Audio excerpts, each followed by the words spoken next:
This is round 4. Today we're going to be reviewing is Remi vs Edward, and this is Remi's 3rd time playing white in the 3 games that he's played, so it feels kind of bad. I don't know. Hopefully they can hear us, but we're playing. So we're watching right now. Edward Zhang as black and Remi as white. So this will be very interesting. Remi lost to Alex last round, and Edward is so far undefeated. Which means if Edward wins this game, he's definitely most likely going to come in second or first, depending on his game against Alex. And then if Remi wins, he's potentially can be second. Alex is en route to. Hey Neil. Alex is en route for first place. So let's go ahead and start the commentary.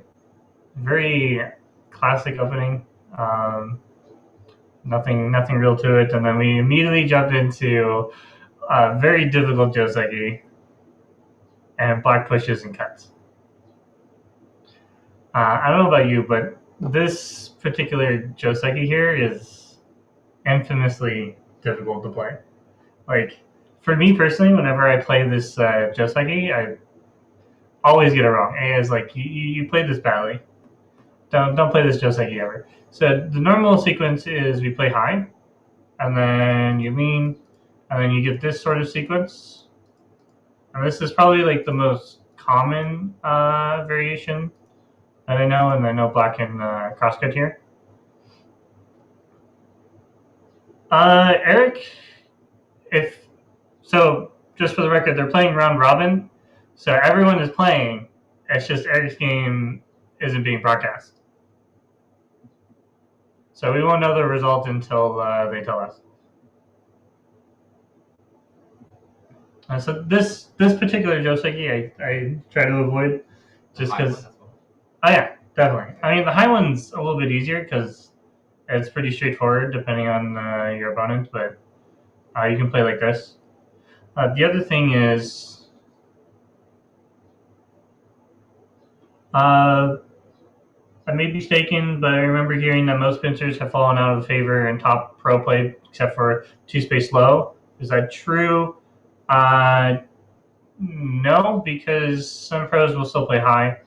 Low is usually, if you ever watch a Koji game, usually the Koji will play low, and then when they lean, he'll play this variation.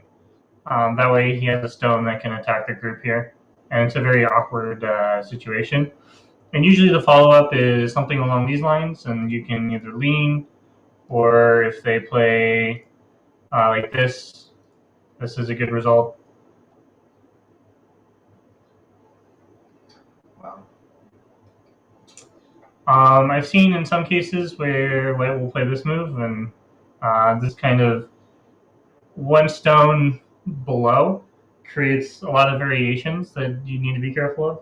So black can eventually play here, but you would have to answer like this, and white can still protect. And in some cases, black just backs off, type of thing. But I think Edward is very fond of third line pincers. So the push here makes sense. And the extension here also makes sense. So normally I'd expect. Yeah, the faces are coming. Don't worry. I would expect something like this. And if black had played 015, I believe the answer for white is to play something like this. Black will play here, and then there's this sequence, which if you guys know, apparently it's new. Like I learned this particular sequence last week when Eric and Remi were still at the Baduk house. I have no idea what these are. I don't know this. I don't know this either, so I can't really explore it. I believe in some cases. He's talking about. Yeah. There's not enough volunteers on site to record games on online. So this is like apparently one of the newer sequences, and I think black has to play here. And the idea is white can choose to play like this or try to attack the stone. So white wants to be able to cut here, but immediately cutting would be not ideal. I believe there's some tricky sequences like this, which I'm not very confident in. Yeah. I do know that there is another sequence that I think white plays here and then play like this. And I know this one. So this would be like a sequence where, a little fun fact, after making the windmill as your first corner sequence, you can win the game by making 3 more windmills. Okay. did you check AI on that one? I know that if white doesn't make the one space in the corner, that this is a sequence that can be followed by, which basically white gives up the top side for the right side and stealing away a few points in the corner. Is black a little bit better than white though? Like, no, the trade-off is that white has Sente right now, okay. so it's practically an even result, and then black still has to deal with this weakness here at N17 and N16. So, for example, later in the game, white can potentially cut the stones with something like this. Of course, black can always block like this, so white needs to be careful if black can play this way.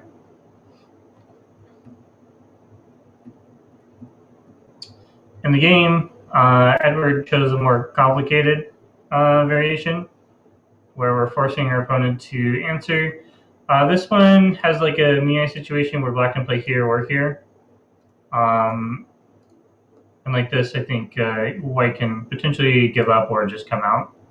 And it kind of turns into this really weird, strange situation where black doesn't want to do this because he'll die. But if he hanes, he has to extend. And it's not very helpful, so black would need to play like this a couple of times before haning. And then you'll notice that black made this exchange but is not able to actually connect. So if we think about it this way, white can block, and black actually can't connect his stones, compared to where if white gets the corner move, black's the one that's in trouble. And so black has to come in here, but white can connect by clamping. Edward does like this Joseki. That's why I have to avoid this when playing with him. That's fair. I'm not familiar with this Joseki, so I avoid it at all costs. I really recommend people just, if you don't know this Joseki, dodge. Don't make it more complicated than you have to. So the cut, Edward goes for the block here, which is Sente. Later, Edward can clamp, and white would need to connect. And basically, Edward can still remove the points in the corner, or not the corner, on the side. So it's not a huge deal that he's giving white some thickness on the right. And then Edward played this one. I think the idea is if we make this exchange first, later, let's say black doesn't remove, let's say black just plays this way. Later, white can go for this and kind of like reduce the liberties on the inside. So the idea is Edward wants to avoid giving white the push first, and then white comes out. Instead, Edward wants to remove a liberty. So this way, if like this, you can remove another liberty on the outside. Obviously, if you play this way, white can clamp. And how good are your life and death skills? Not very. Not very. Who do you think wins this? Well, I mean, white's really low on liberties, right? White is low on liberties, but maybe white can do something about that. probably start with like S17. S17? Okay. I imagine I can try something like this.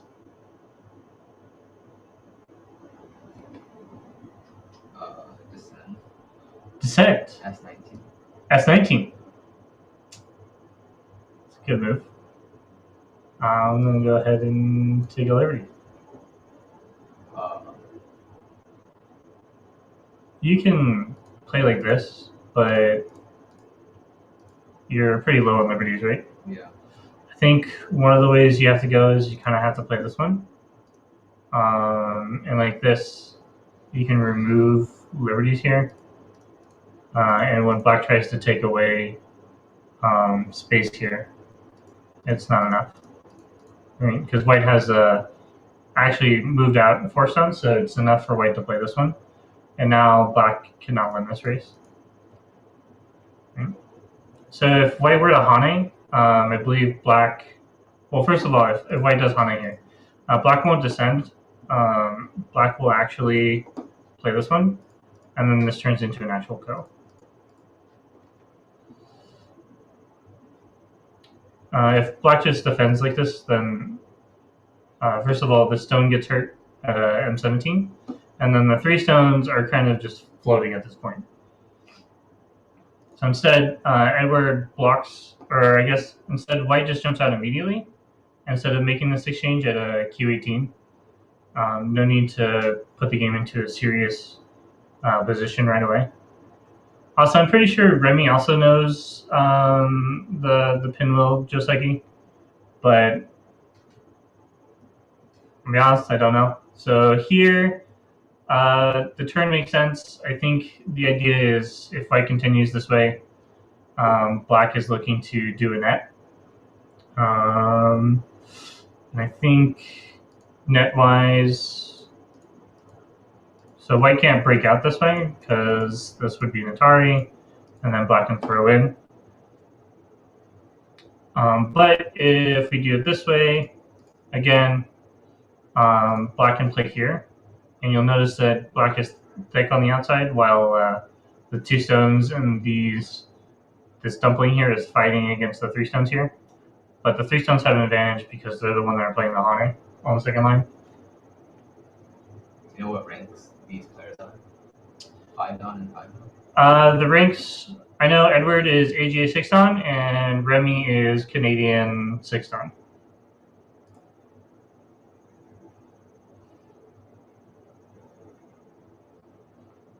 Games are being relayed onto OGS.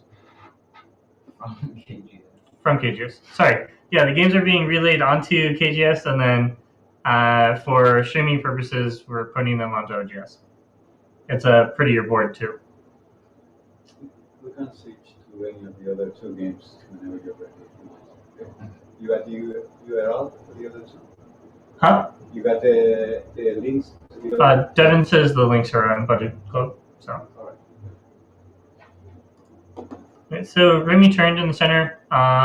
Ideally, like because this double Hane doesn't work for black, so if black tries to play this way and take away the liberties, white can play here.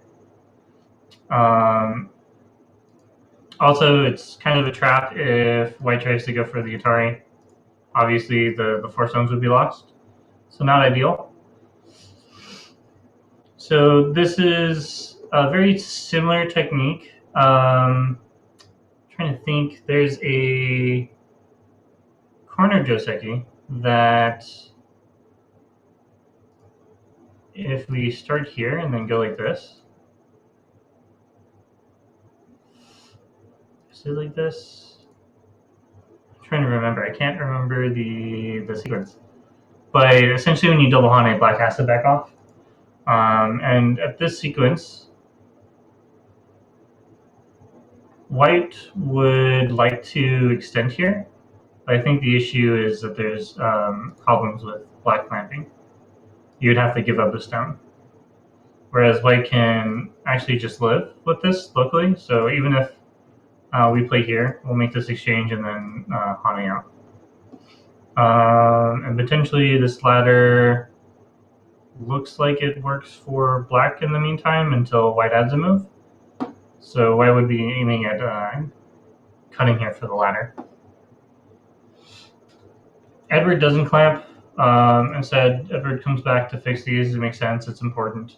If you look at this position and you try to make it more complicated by taking away white's ice space here, the issue that you'll find is white may not care about the one stone, and when you add more stones to this and you protect, if you forget about your top stones, they'll be surrounded. So we have to be very careful about how we manage our stones. So if you come back here, it's also potential that you may have given white already too many exchanges here. Is black's corner alive? Well, with S14, yeah, it's pretty alive. At least for the time being, it won't die. Yeah, so after this, definitely needs to add. If white doesn't add a move, let's say white tries to kind of go for a kill immediately. S18 is kind of the classic move. Essentially, if you think black has, like, imagine that there's an exchange here, you would play at the center point, the 2-2 here, because it's similar to the converger square. It's also the vital point. But if white tries to go for the kill immediately, what black can do is clamp and then Hane.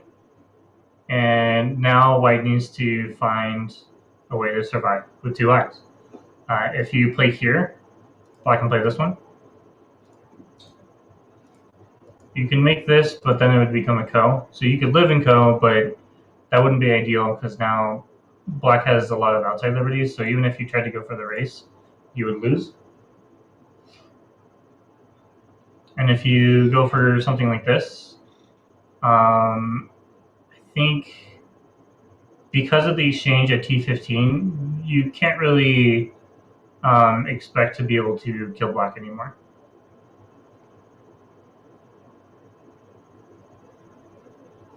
All right, so black lived in the corner, and then white peeped a cut. I want to say this is a bad peep, but it probably really isn't. Just because when black connects, white can make an exchange such as like jumping or extending out. And what this really doing is later in the game, white's going to be looking to cut here. Obviously, black has this cut, and if this works, or white does have the ladder here, so it just works for white. And of course, if you just cut here directly, then this obviously still works.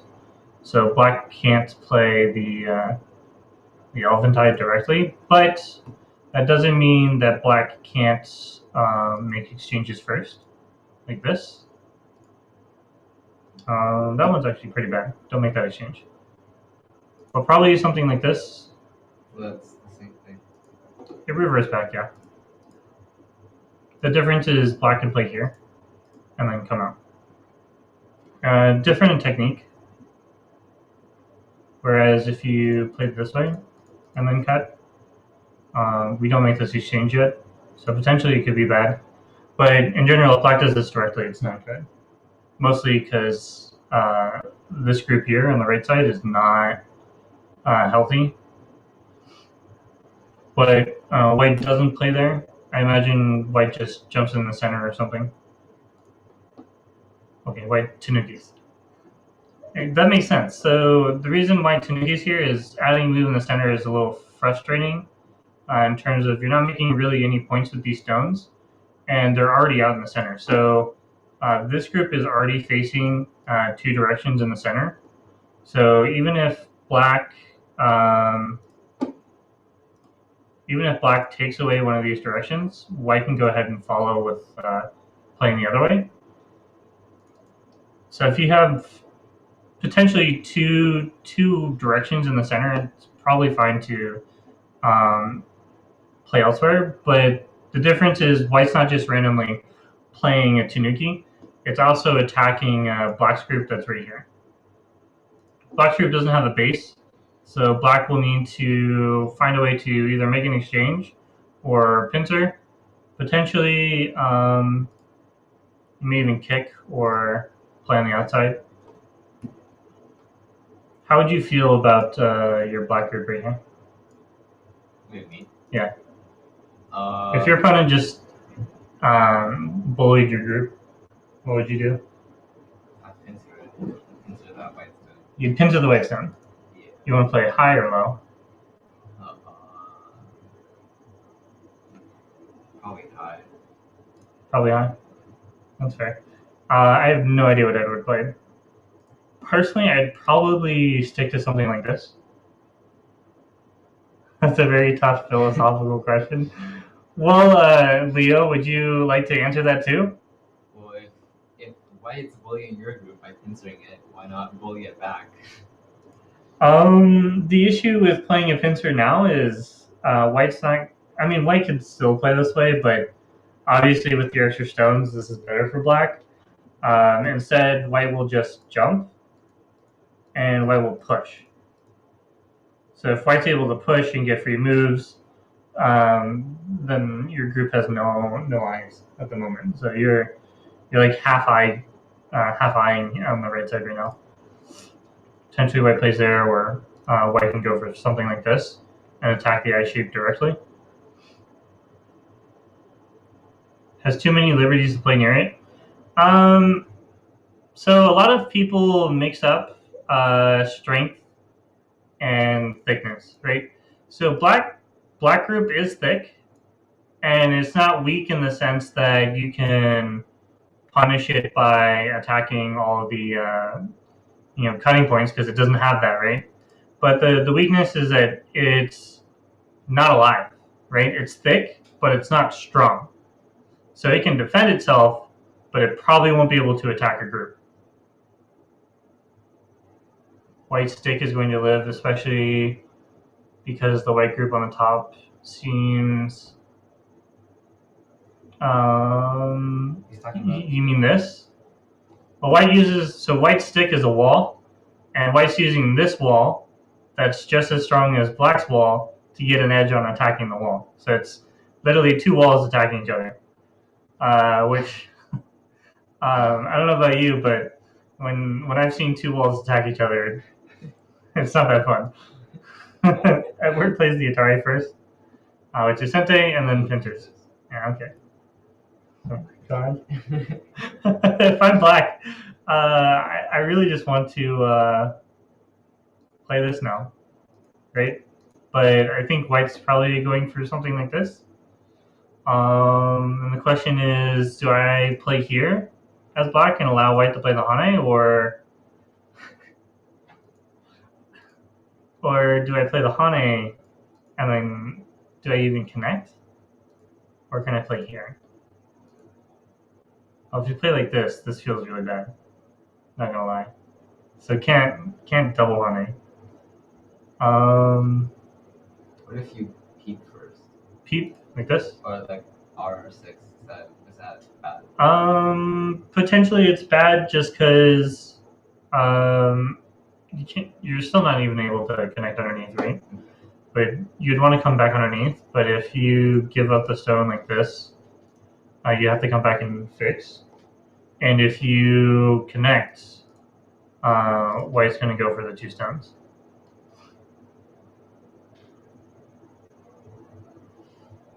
So in the game, he doesn't go for that. He goes for this attack, which... So wall against wall again. It is a wall versus wall, but in this case, if Edward jumps here, the issue is white is 100% going to play this way. And I'd say this wall is a little bit stronger than the other one, where black actually got some serious points, whereas this one, not so serious, but also potentially white has this.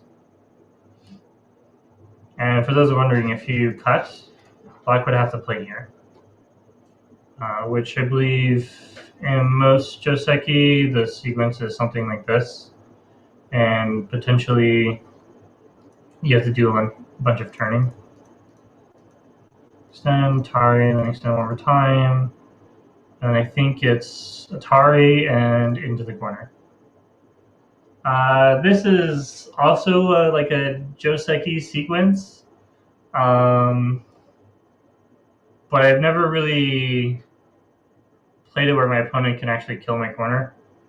So I actually don't know the killing sequence. I just know that this is the sequence that leads to Black's corner dying. If Black attaches in the corner for more points, White will play this way. And you basically have to go for the outside and connect.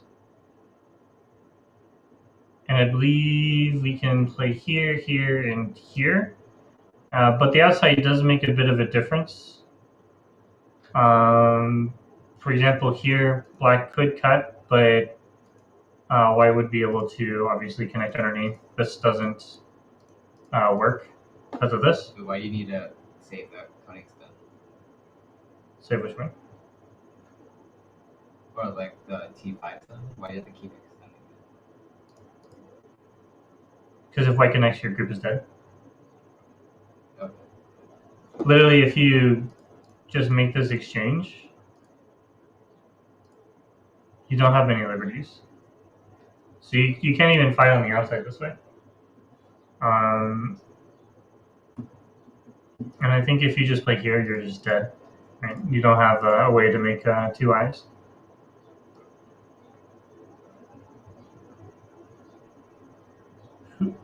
How is Yoseki doing? Who? I don't know who that is.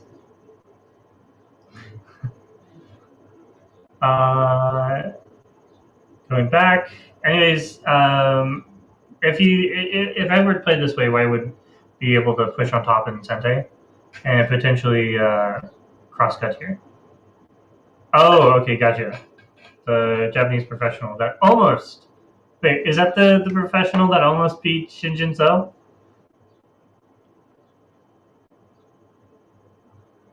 Alright, so he slid, makes sense, and then White jumps out to attack the black stone.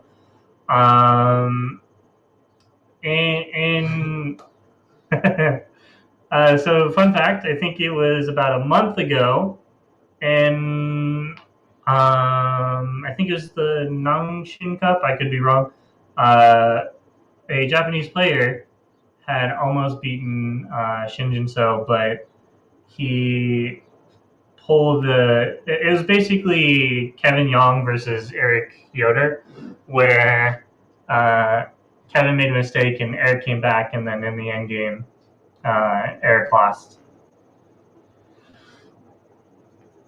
The Legend of Joe Seki.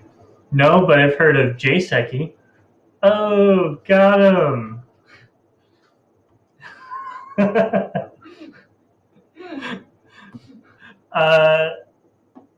So here, this is actually a really tough question.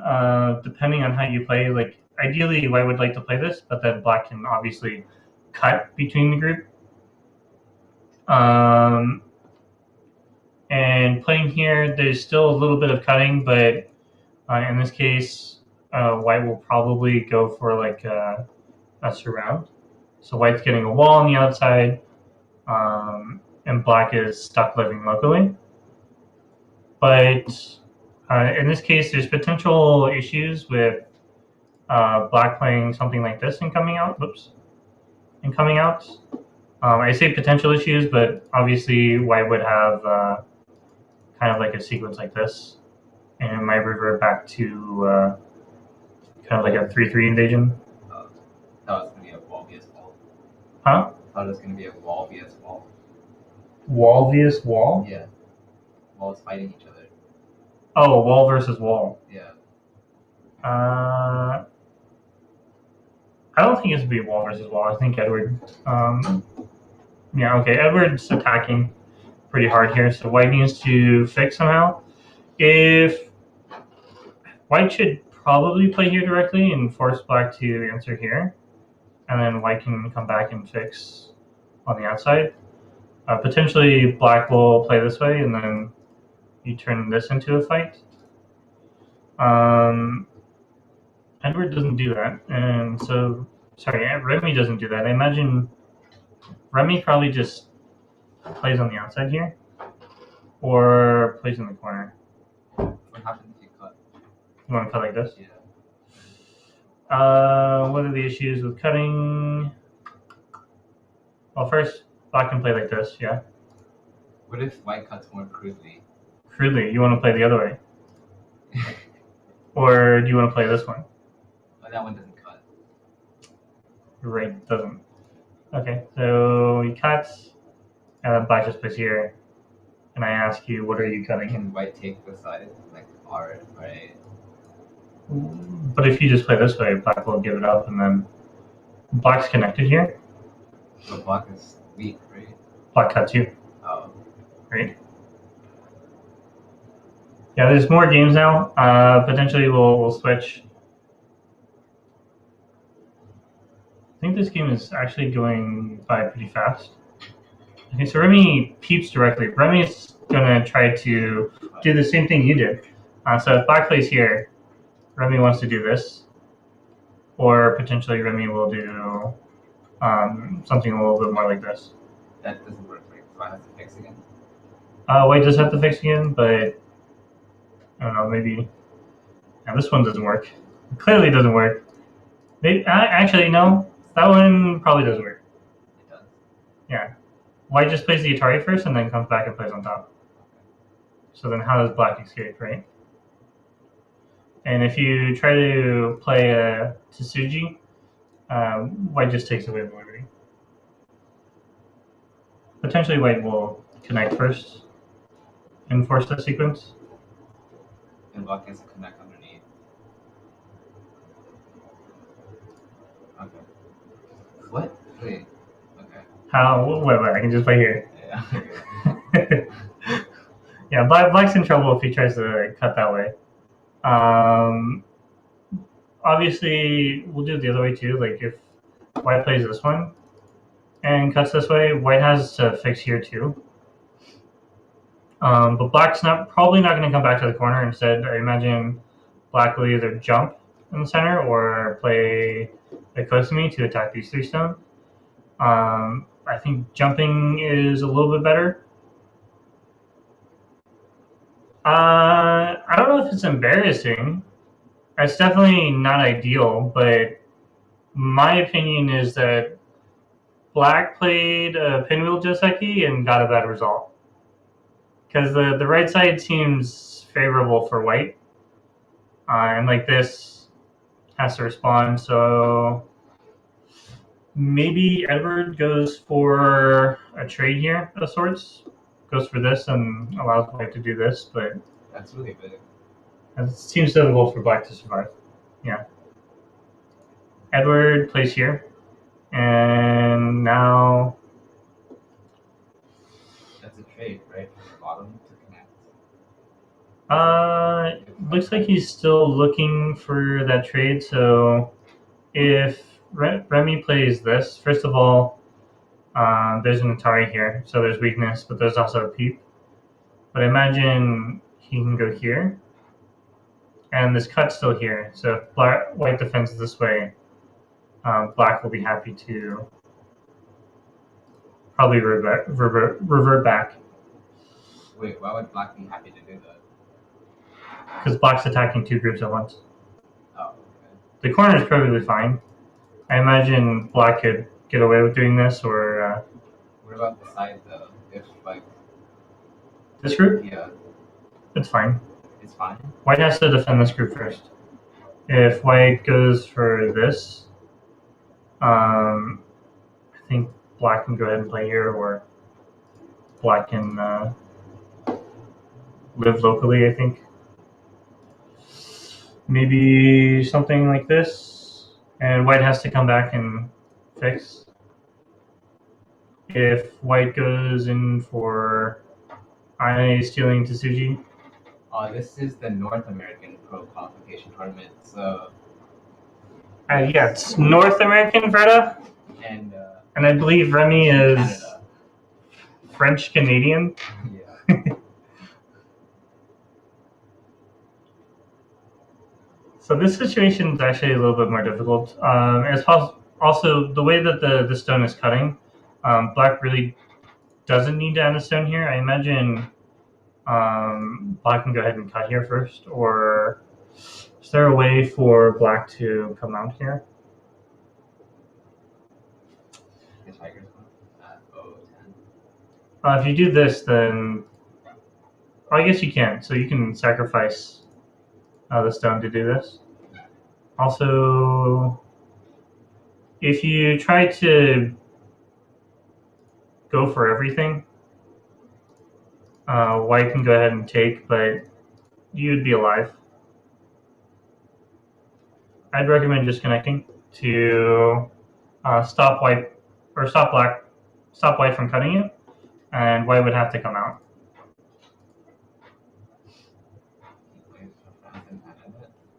Huh? Okay. Yeah, I heard Remi was thinking about going to the European Go Congress for the French candidate team. Remi pushes down. Makes sense. If you block, we have this move. And now if you try to go for this, I think Remi just cuts directly. And if you play here first, this is a double threat. So white's threatening to capture the 2 stones and save the 2 stones. Right, so instead, if we can wedge, that would be ideal. Connect. If you connect here. That was the game, the wedge. Oh, was it? Yeah. You played here. Okay, so wedge is cool.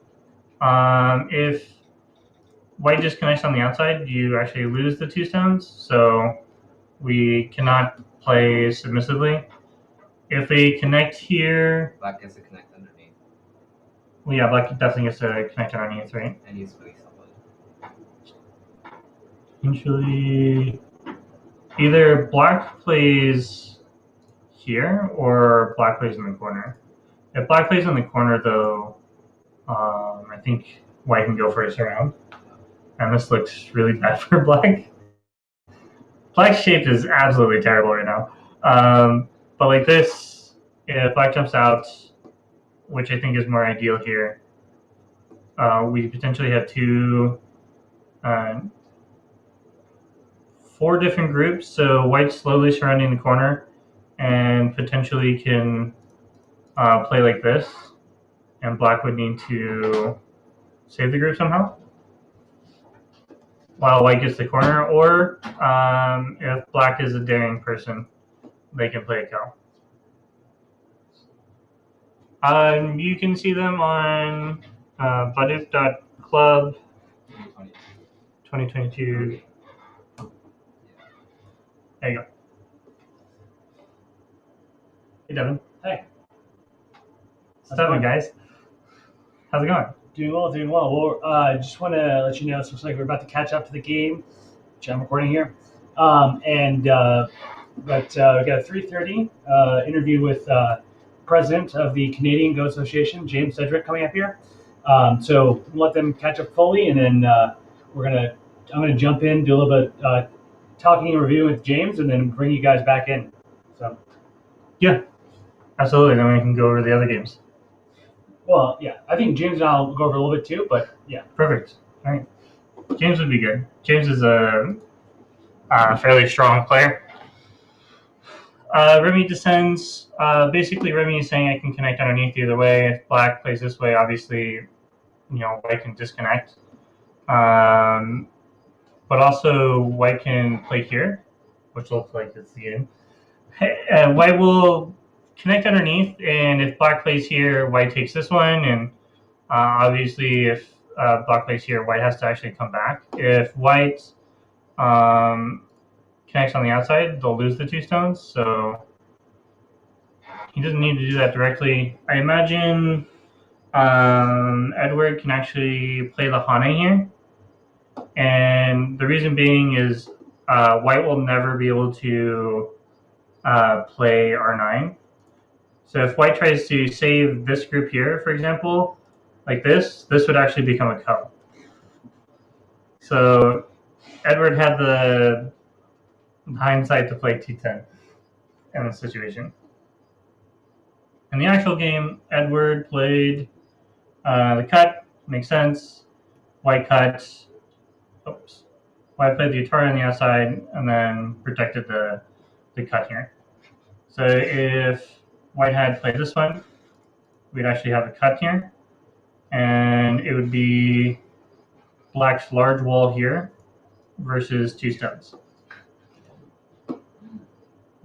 Thankfully, that didn't happen. Remi decided not to play R9. So R9 is only a move that's needed to play if this group was in like serious danger. But it's actually kind of in the corner a little bit with the potential to play R3, and then it's also on the outside. That's last Last moves in a bit. So immediately, Edward protects the corner. White comes out, blocks, and white connects. So this is where we're all caught up. I don't have a... Does your computer have a timer on it? 2:30, okay. I'm going to go ahead and hand this over to Devin and Sedgwick. Thanks, guys. Who wants to be the new game reporter? I can. You can? Sweet. Here's the deal. Do you use my computer or your own? If you use mine. You already have it. You already have games. Yeah. Right? So I guess I have to do it on your. Sure. Yeah, here. So just Alt-Tab, and you switch between the games. Awesome. Very good. All right, we're gonna bring in James here shortly. Kind of directing this on the fly. So thanks for your patience, guys. Hopefully you've been having fun. I really struggle to navigate that website. Leo, what do you struggle with navigation-wise? I think right now you should just go to the link and it has a list of games and players. I'm not sure what you, but if you need help, ways to improve it, definitely let me know. Link is great, perfect. Yep, got a lot of hidden pages. So if you're like, oh, I'll just find the page myself. I mean, it's not findable per se. Creating a lot of custom stuff on the fly for tournaments like this and other tournaments to make it happen. So yeah, we're gonna be doing some scene changes here, so you're gonna know some visual weirdness.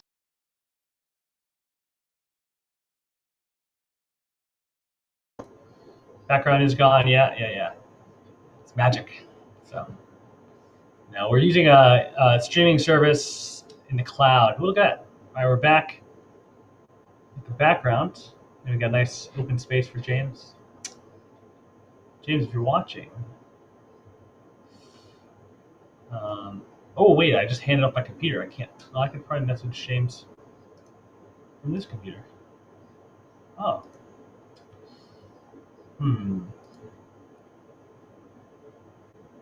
Let's open Discord.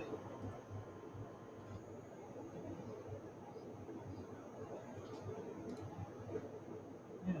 It's really I'll realize the truth that there is no cloud. Interesting. Just someone else's computer. That's true, but I think that's just the definition of the cloud, right? So.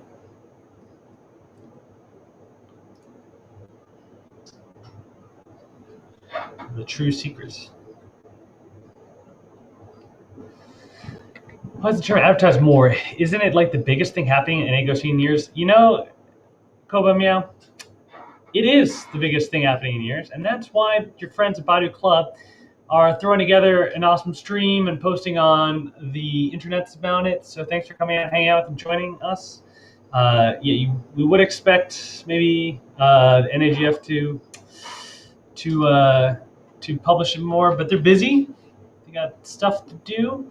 I, on the other hand, have no life. Just kidding. But I do have a lot of help from the Badu House, so I'll take the time to advertise them. Amazing people living here with me in Columbus, Ohio. You can apply to the Badu House at apply.baduk.club and join us. If you love Go and you want to study, kind of live a life of Go, and also if you're if you're cool with helping out, volunteering, kind of expect some volunteer work on the end of the people living here, and that's what we're doing now. So I'm living with 6 Go players, 2 of which are Remi and Eric Yoder, and they're off competing for the top spots, which is super exciting. The others are all doing a great part here. helped me put the stream on. So they've helped me run incredible tournaments. We assisted Albert Yen in running the Chicago Open, and that had like 80 plus people. That was great. And then we held our own tournament in Columbus, Ohio, like 50 plus, a little bit limited due to COVID, with the size. And so, yeah, we're just trying to help the Go community grow. That's Badu Club's mission, the map, the store, all that kind of stuff. So, hey, all right, I see James. I'm realizing I don't have my headphones on, so I can't hear you yet. One moment, James.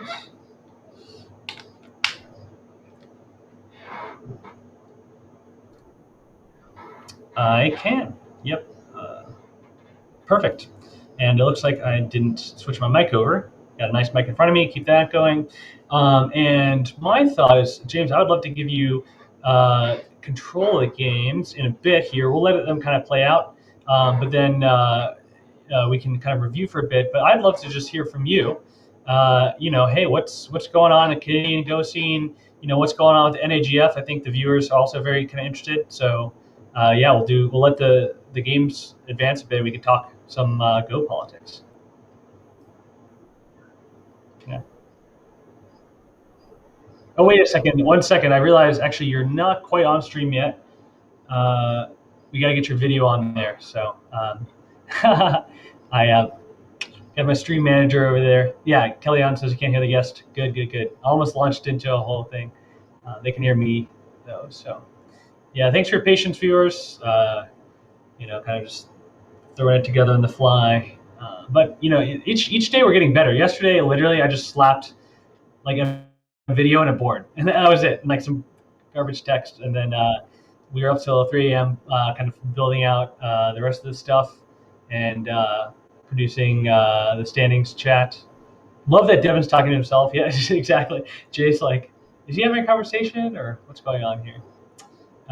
Thank you, Veggieland. Yeah, I'm glad you guys like the improvement. So let me check with my manager here.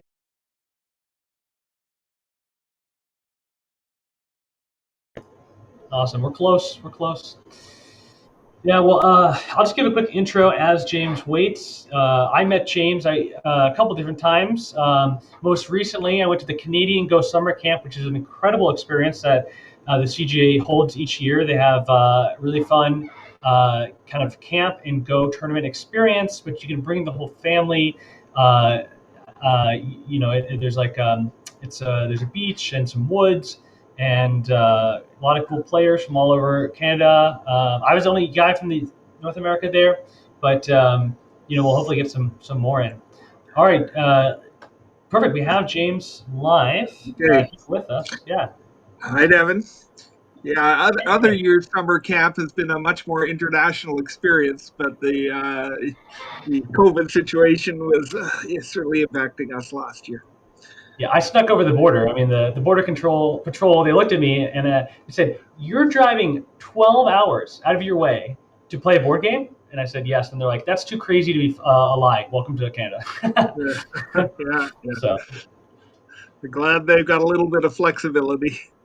Yeah.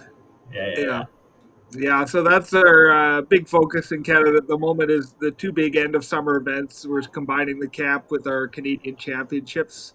They're both 4-day events, and we rotate where the Canadian Championships are every year.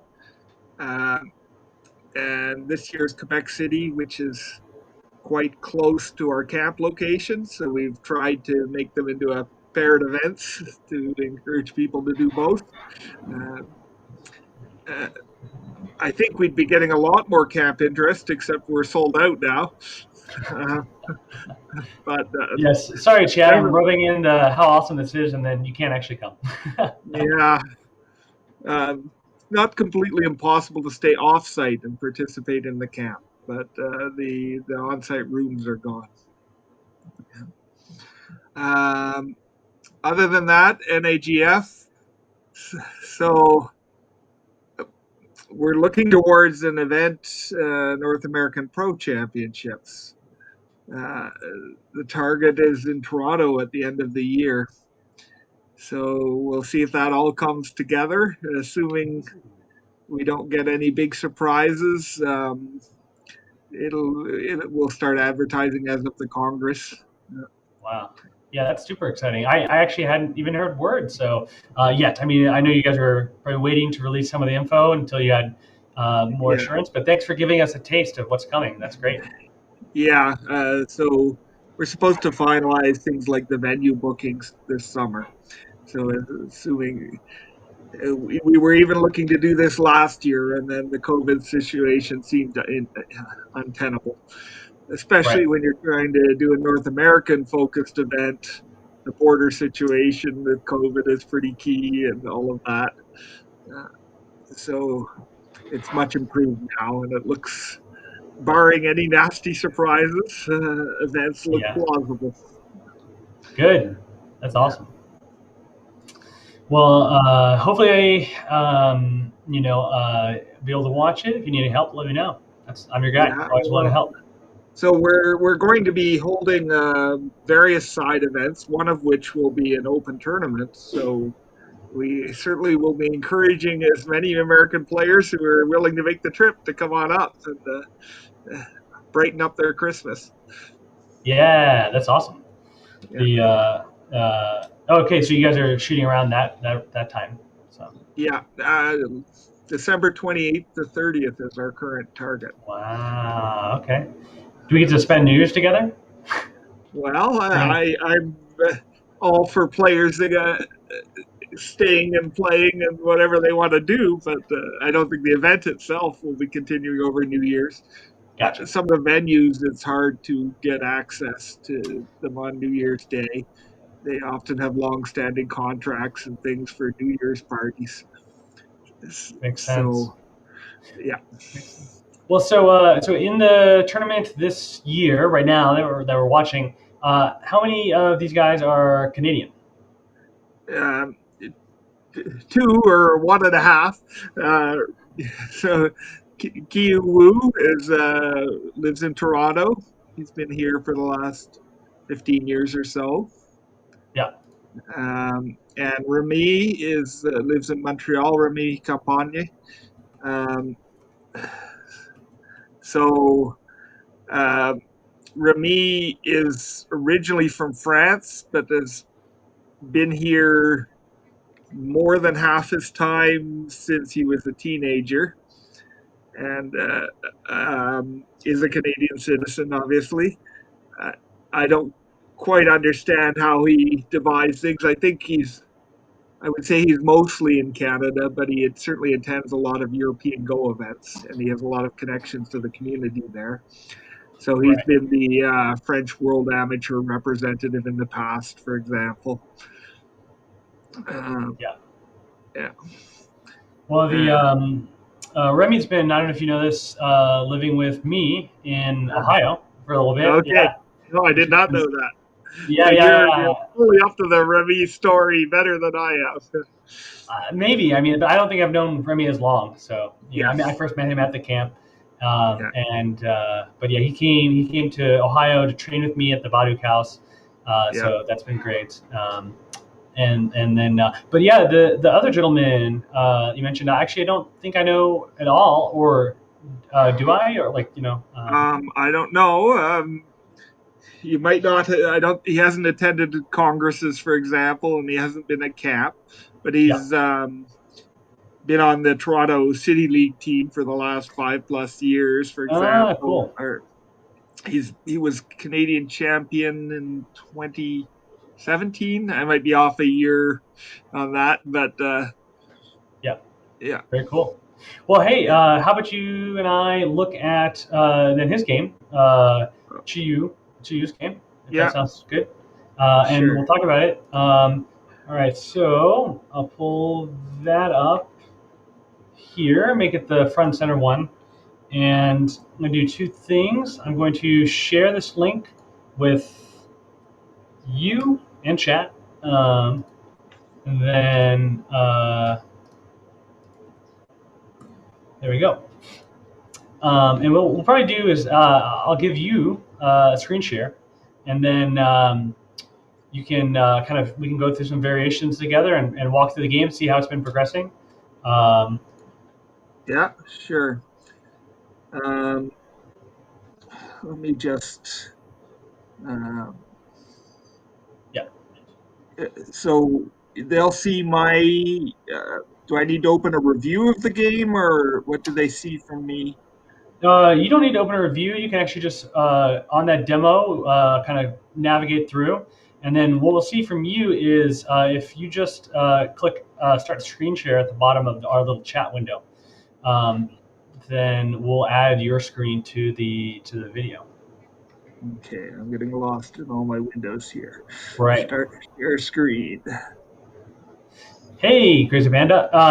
So what I know is that Mexico and Central America, well, definitely Mexico was invited to participate, but they kind of, decided to stick with their Latin American brethren due to the kind of language,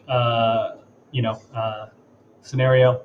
And yeah, good. Okay, James, we have your screen, so now you can go over to the game window. Yeah. So last year we did have 2 Mexicans who planned to participate in the pro qualifying, and they last year the border issues were insurmountable, and this year I think their own schedules prevented them from participating. There you go. All right, good. Yeah, see, I'm glad I have James here to give us the the most accurate, up to date info. It's perfect. Okay. Cool. Yeah, you got the board ready, and then yep, and then Yeah, we'll let's have take a look. our producer added to the screen. So a variant on the Chinese opening, that one tighter. I guess Nate is trying to choose slightly less studied shapes with that choice. So 1 second, we're gonna. Well, I might be able to follow you, but yeah, let's see here. We're still trying to add it. We just have mine at the moment.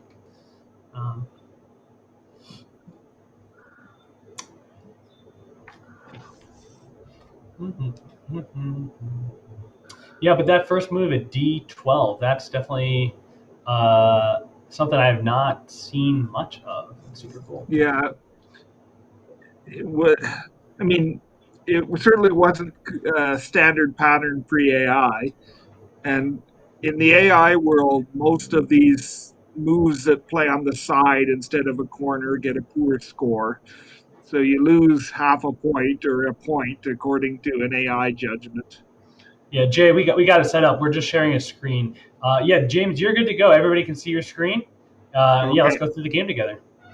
Yeah. So paying that point at even this level of player, even strong pro level, to pick a shape you prefer or that your opponent may find harder to deal with could be worth a price worth paying, or it's unlikely to be a decisive factor in the game.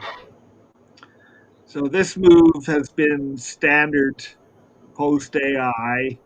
If you just slide here later on, this black will be easily answering much more efficiently. So if you can get this, get this exchange in. So often black still just connects, but here they've chosen to try and resist. Yeah, that's a spicy move right there. That kick. That's exciting. I would have expected to connect for sure. It's this is also all standard Joseki, Okay. just a slightly less common variant, but they're both normal. So all of these, yeah, the game is even. They've studied these patterns. Not much to say. So the left side is a low value area. So they're both trying to get Sente here, which is why they're playing pushes instead of Hanes. Sorry, the Yeah, right side. but I've really been feeling it this whole tournament. Obviously, this is kind of modern Go, but this is just really big fight for Sente. I mean, Yeah, yeah, Sente is essential. yeah. So yeah, reducing white here is fine. AI wants to get this exchange in as soon as possible, and keep. It's extremely unlikely white's ever going to want to cut from this side, so there's no reason to save it. Like other times there may be. Yeah, sometimes it's good to not waste the RG position, but yeah, in this Yeah. case, it's only one choice. So there's this.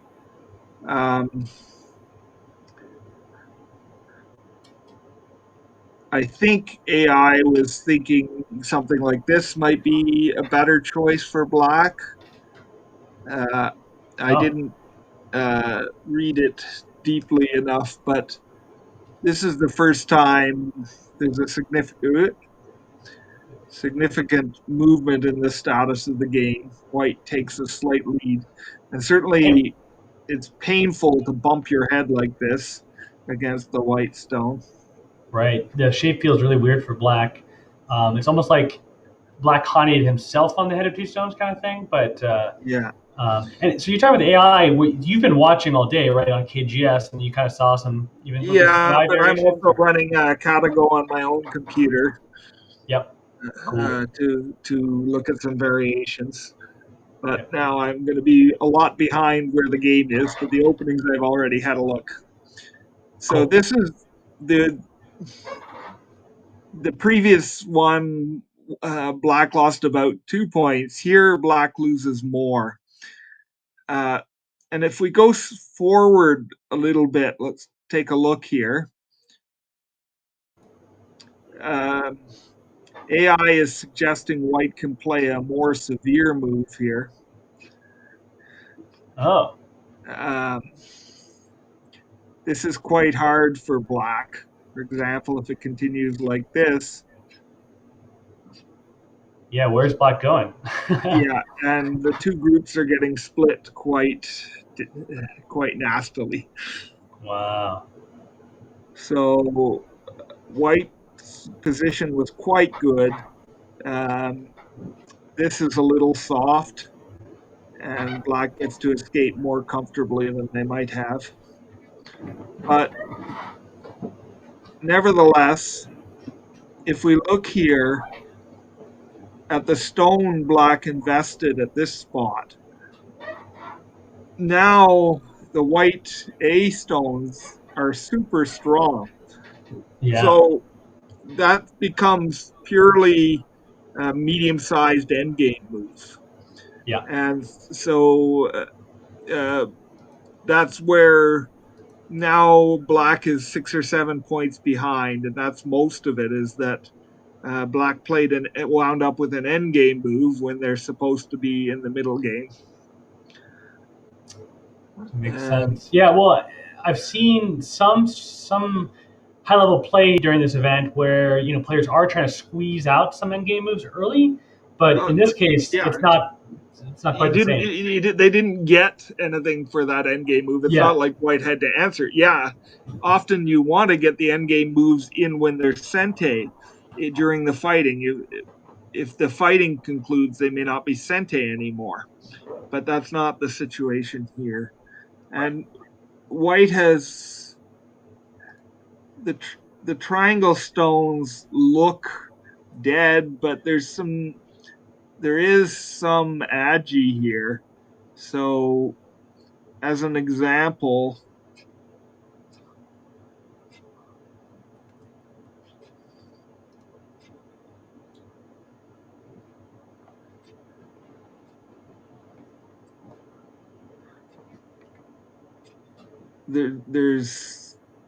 there's they're not they're just not cleanly captured. So it's uncomfortable for black that there's this sort of thing lurking in this.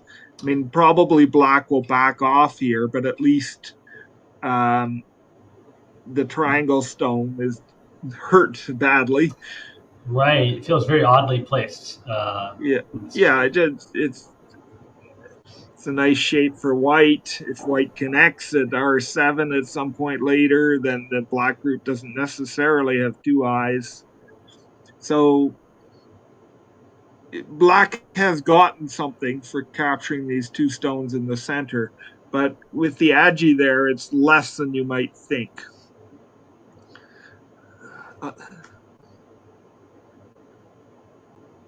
Oh yeah, but then white breaks away. Cool. Yeah, the fight is done here. There's no urgency to do anything with those two stones in the center. Yeah. Whew. It's interesting. Black kind of chose to cut under the top right for white, letting white come into the black left side. What's the thought there? Why F18 and why not just like crawl along the third line? Well, the problem is, so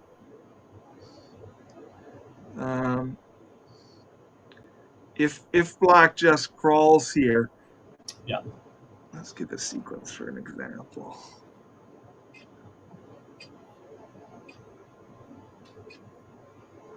If we assume for a moment that this sort of thing is sente here, the focus of this is the white large potential at the top. So black doesn't want to give white momentum towards enclosing those three stones around triangle. So they've already been really badly damaged by the capture here. That was what white's big gain was, the potential to getting so strong and making it hard to get any use from these stones. Right. So yeah, black doesn't want to let white get that giant kind of moyo and make those stones feel even more silly. They're kind of trying to give up a little on the side. That makes sense. Cool. So white attacks. Right. And this is very aggressive, but if white encloses like this, black doesn't have enough. So let's see what happened with the fight here. Oh wow, white's going for it all. But I like it. I mean, no, I mean they have to worry about cuts around A, so they have to take care of this group on the left side. The white group's getting all surrounded too. Yes, that's part of the F18 is black can play if white, let's say, neglected whatever. Yep. Oh, if wow. black can get this sort of sequence is lurking in the background. Cool. So yeah, I like the big kills are fun. So it's kind of good to know. Yeah. So they're not aiming. It sounds like they're not aiming directly, but they are keeping that kind of stuff in mind. Yeah, that's right. It's not very realistic at the moment, but white would not want to have to spend a turnaround there. So it's very important that white doesn't get enclosed and need to invest a turn on something that looks near Donley. Awesome.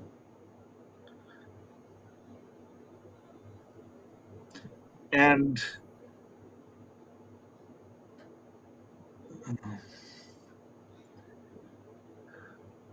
yeah, it looks like white's trying to minimize black on the left there, kind of make sure their group's strong, and then deal with the center stuff. Yeah. So white is severely threatening to make the use of the agi of these two stones.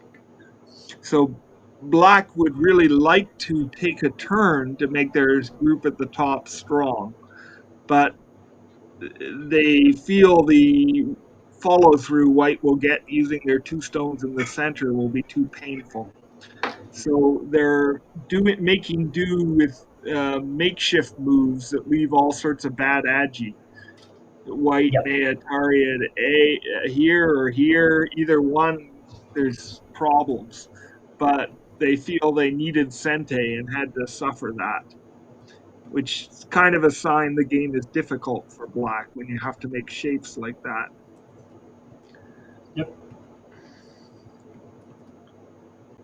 And we can see immediately this is the way white chose to use these Ataris.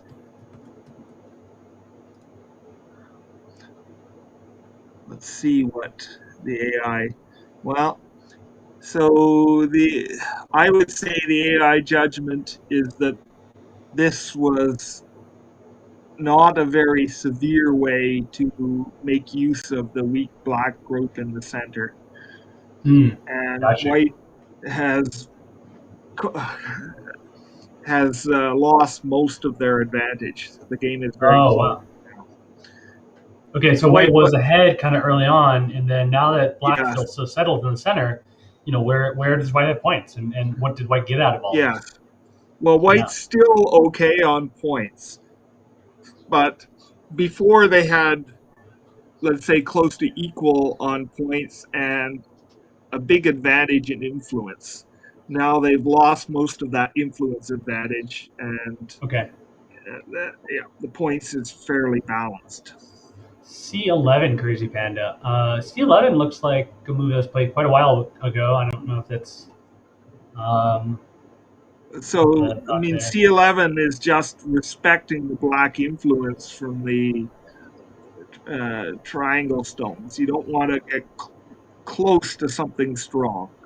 And Right. so, if you try and enclose more, you're more likely to get invaded around B10 or whatever and get into trouble rather than increase the size of your territory.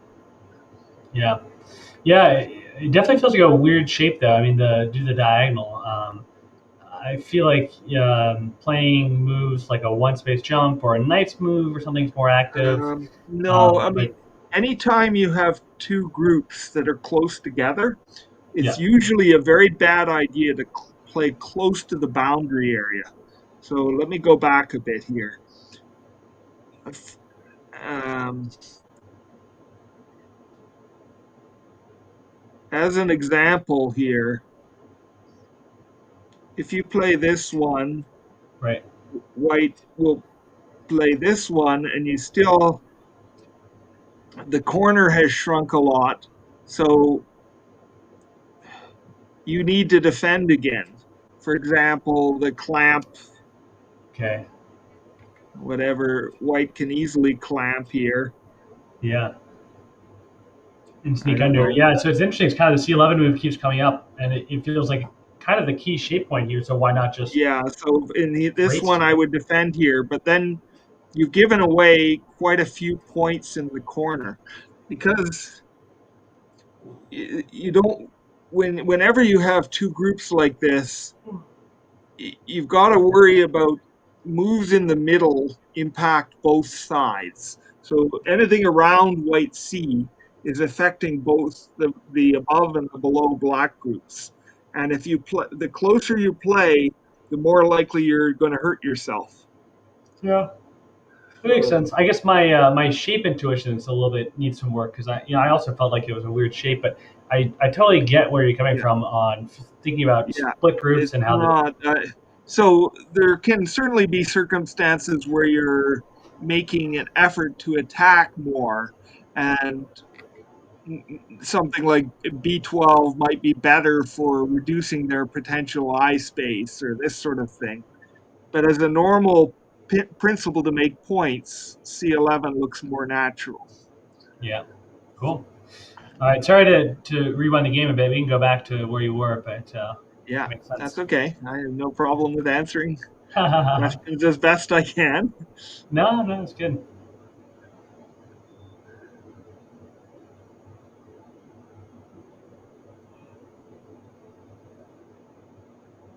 Yeah, so they're into an end game now. Um, so, I mean, the category with small playouts is saying white's 2.5 ahead. I don't know how many moves have they played here. Yeah, right. I'm not gonna try and dig into the end game here unless someone requests it, something particular. But Yeah, let's just but yeah, okay, this just kind of feels where we endgamey, are. right? We're just kind of It's grabbing. definitely end game, yeah. So it's now white 1.5 according to Catago. We're trying to find where white lost 1 point is probably not the interesting Yeah, thing to look at the moment. I really appreciate your way of kind of reviewing and streaming because yeah, like obviously digging into a 1 point loss in Yeah. end game moves is less interesting. But it's also interesting to me. Yeah, this game it feels obviously very even, but also very calm compared to the other games. I've seen a lot of death. Yeah. Alex has a Uh, very calm style. okay. I've watched several of his games, and he generally declines to start a fight unless he really has to. Yeah. Well, and he Um, barely pulled out a win against Remi in the last game. That was yeah, so fun to watch, but it was brutal. I mean, huh, yeah. man. I wonder if Remy will be able to recover from that game to play okay this afternoon. That one was Right. really painful for him. I had the same feeling. I'm like, how do you go into the next round after that kind of loss? It seemed very painful. So Well, Tyler's first round game against Edward, he was quite comfortably ahead, okay. and So Tyler's going to be in a good mental space. yeah, I don't know if Tyler's been able. Well, you can see he's lost several of his games. I'm not sure if he recovered Right. from the first round game successfully. Right. Um, Okay. so, Is should we this? Are look we at caught another up to game? the? Yeah, are we caught up? Is this kind of where we're at? Yeah, this is where we're at. Great. All right. Timeline wise, yeah. If you got time, let's go through another game real quick, and then I'll Yeah, bring back in the other two, and they can kind of dive deep into what they were doing before. So, okay. how about Kevin Yang and Eric Lee? Is that the game we haven't seen yet? Right. We haven't seen either of the other two. Oh, well, I think the other commentators were doing it, but yeah, you and I haven't seen it, so. Okay, I haven't been watching your stream. I didn't know No you worries. That's did. right. I saw you on KGS. You're in I'm the watching the moment. games, but not the Yeah. stream yet. I just sent you the other OGS games. Yeah, we actually have. So I have Ursa, one of my buddy house people, Yeah. downstairs, live moving all the games from KGS over to OGS, so that people have a link and they can easily see it. So. It looks to me like Eric resigned at this point Really? because Wow. this is the same point it was at when I looked 20 minutes or half an hour ago. So Yeah. Okay. Huge. yeah, Huge. big win Well, but for Kevin is so strong. yeah, he's an absolute monster. Yeah, I mean, much like another Canadian player that we have in the North America, yeah. Ryan is also pretty Ryan powerful. Lee. Yeah. So Kevin's a favorite for the tournament. For those I don't know, and we're definitely wishing him luck. And he can. He's been playing against the Europeans and kicking their butt as an Oh amateur. yeah, So definitely ready to join the pros. So we'll see if he can cinch it. But yeah, looks like he won this game too. So. yeah. I would like to see Remy do well, but I might feel a little bad if he becomes pro here, given that he didn't succeed in becoming pro in the European Right. qualifier. Yeah. But he's been Should, training, so like it would yeah, definitely. It's not like he just willy nilly became pro. no, I know.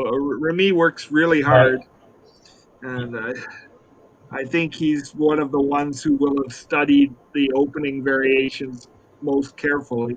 And this Yeah. game, yeah, this is a trendy modern opening. He's playing with Edward in the game right now. We're not looking at it, but anyway, Right. he clearly studied it.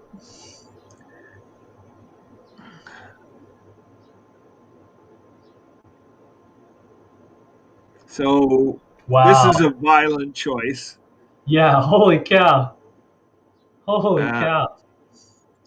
um, AI judged it as pretty close to even, Okay. but Wow.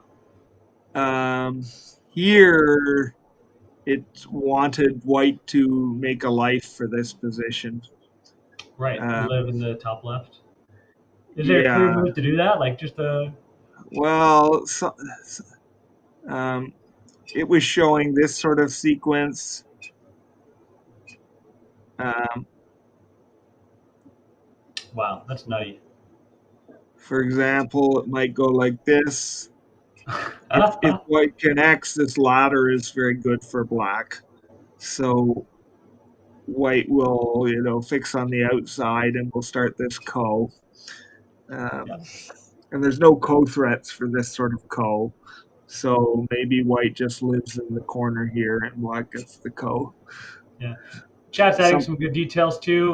Kevin also got top 8 in the Globus Cup, which is with Asian pros. I mean, like, it's no joke. So.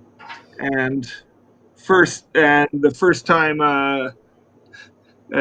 North American or European player has won a game since 2014.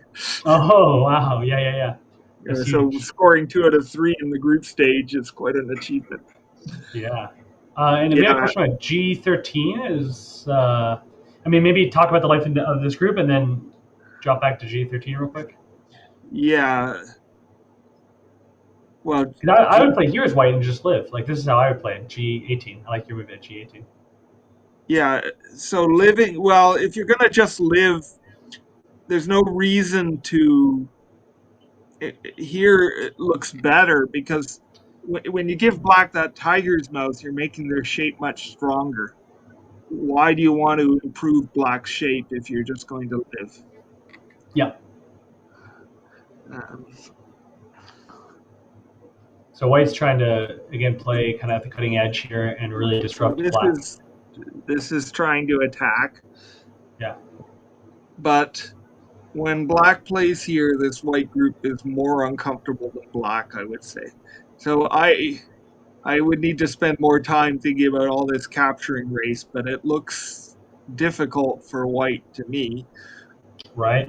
So now, well, black has no choice but to give up the stone here because obviously if they connect, white is alive. This is 2 eyes. So black must take the vital point and white must take. And now black has 2 eyes. So I guess this sequence was roughly inevitable once white chose the move at K18. But the problem, I would say, is there's a couple problems. First of all, the cut at A is a severe issue for white. So they're close to having 2 weak groups with A pending. And also, originally it was their points on the top, but black has gotten their points. So the point situation is not comfortable for white. What does white have for points here? They've got some around the K19 area, but but not enough, and there's too many weaknesses. Black has those 2 stones, but they don't feel easily attackable. Yeah, so I think when I was looking at it with Kata Go, they're showing maybe a 7-point lead, 8-point lead for black at the moment. So yes, the cut comes, and white has to take care of their top group. So if white can't capture these stones, so I'm running my Katago on not so powerful a computer for a bit. So initially Katago was suggesting a move around A. If the keystones are the triangle stones, if white can capture those, their position will be pretty good. Okay. But and that's what Katago wanted to play initially. It wanted to play A, and I can capture something. But as I let it get more playouts, it gradually realizes, I can't quite find a way to make a net that works. Right. And if those triangle stones are not captured, then that black thing at the top. The wall, the stick? Yeah, the wall here is really strong. So white's eventually going to have pain as they fight next to that wall. Cool.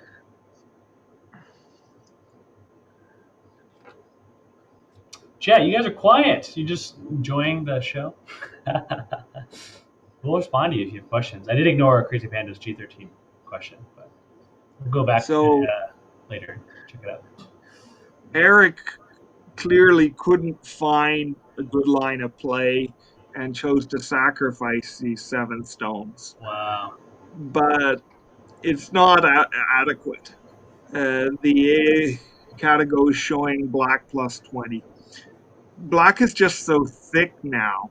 So the potential in here is actually quite large with that super strong position next to it and the cutting triangle stone making it hard for those 3 stones to reduce with. Oh yeah. Uh, And you said from here it's about black up by 20, right? yeah. So white is of course going to try and attack those 2 black stones on the side. Right. And it's very impressive how Kevin handles this.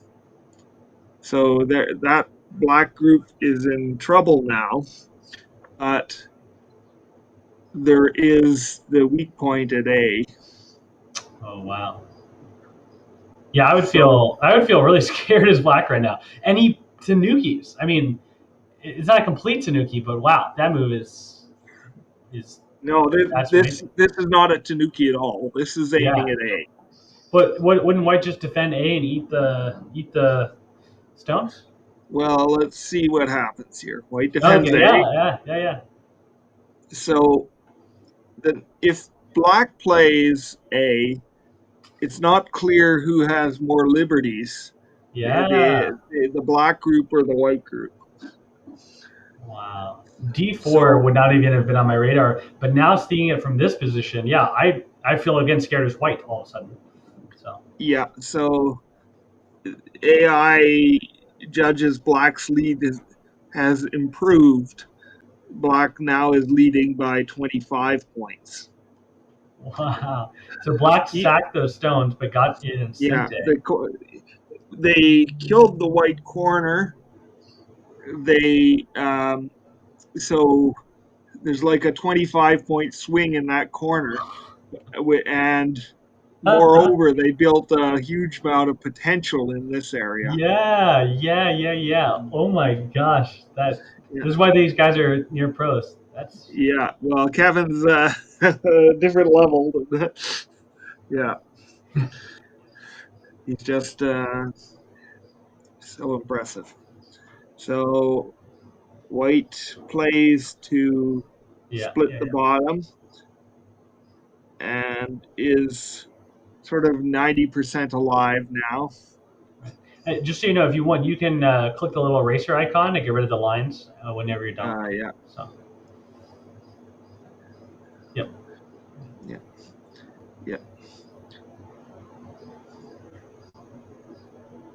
So this is super stylish. Oh no, that's where the game ends. Basically, poor Eric just getting styled on by Kevin. Look at why. So yeah, please tell me why. Imagine this one first. Yeah. So what does white do now?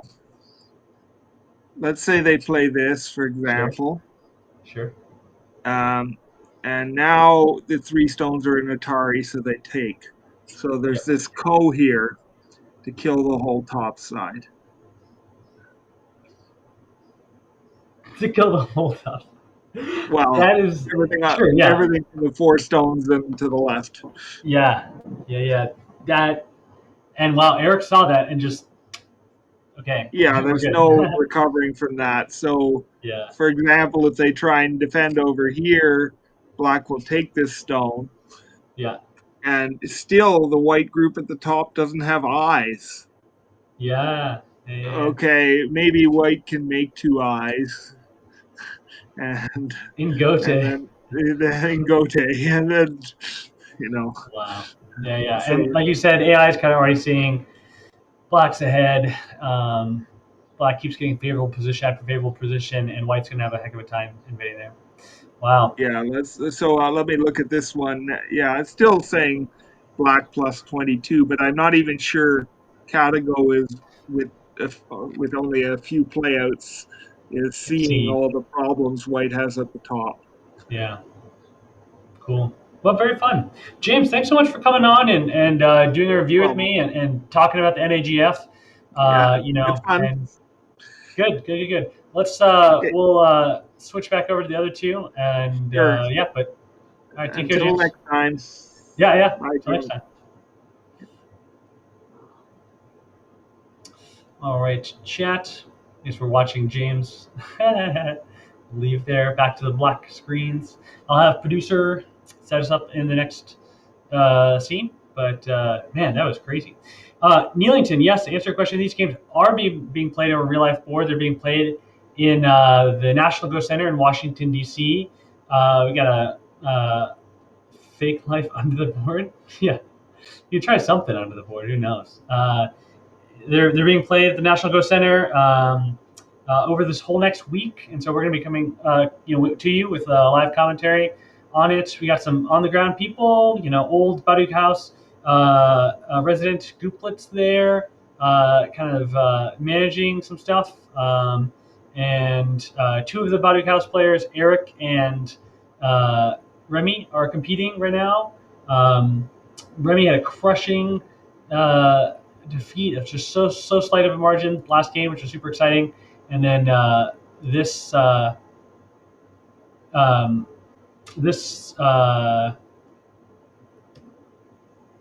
let's see. This time, now he's kind of trying to recover from it, playing Edward. So we'll bring back in the other commentators to kind of show you guys that game.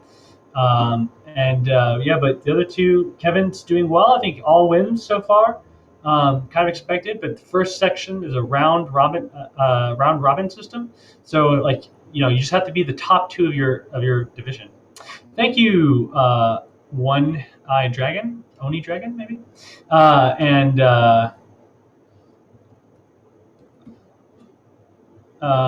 then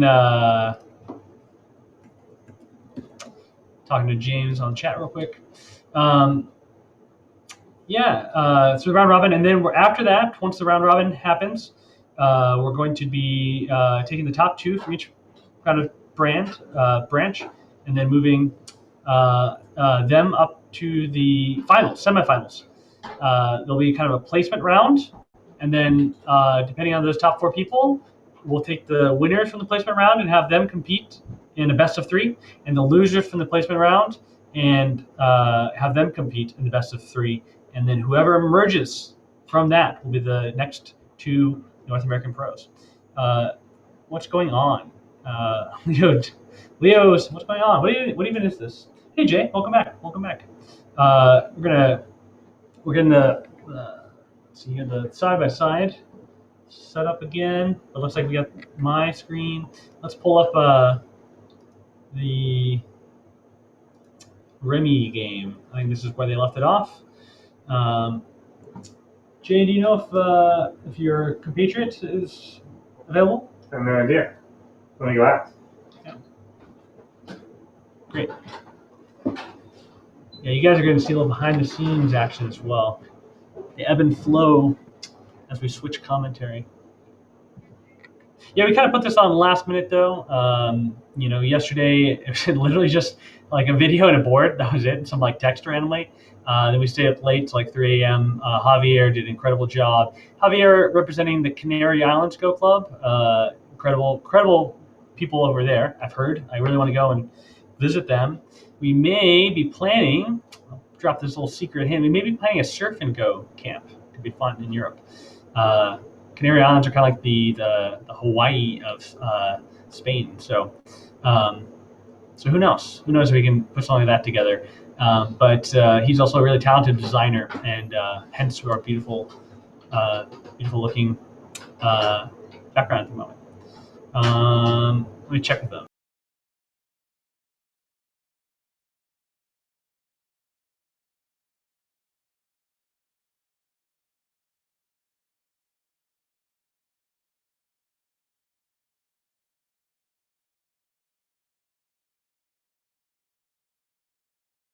Awesome. Looks like we're going to be updated shortly here. Boom. There it is. Of course, I put him on the spot, so you guys understand. Good. Where's our He's MIA. MIA? Would you want to be a co-commentator, or I can go solo? I'll throw you in solo for a bit. Were you here about? So this is where you were? No.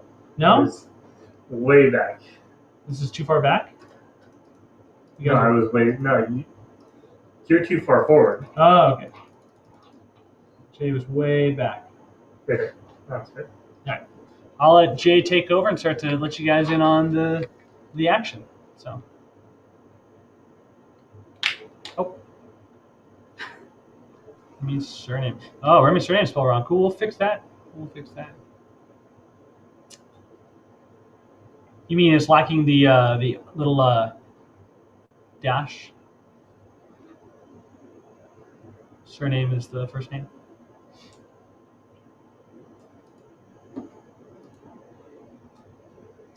I thought Remi's last name was Champagne. Company. Remi Company. Oh, okay. Remi. What do I say?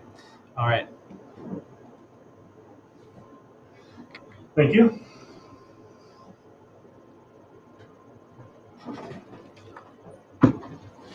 Great. Oh, no, I. Gotcha. Okay. Probably not a problem. I think we kind of stopped right here, and I was talking about how Black could play here, and I can't click on the moves. Oh, he's got wrong tool. I was talking about how if White ever does this, Black will be able to play the collator.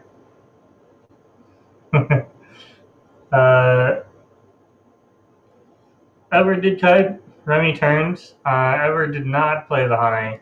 Instead, he got the Atari, and then Remi came back.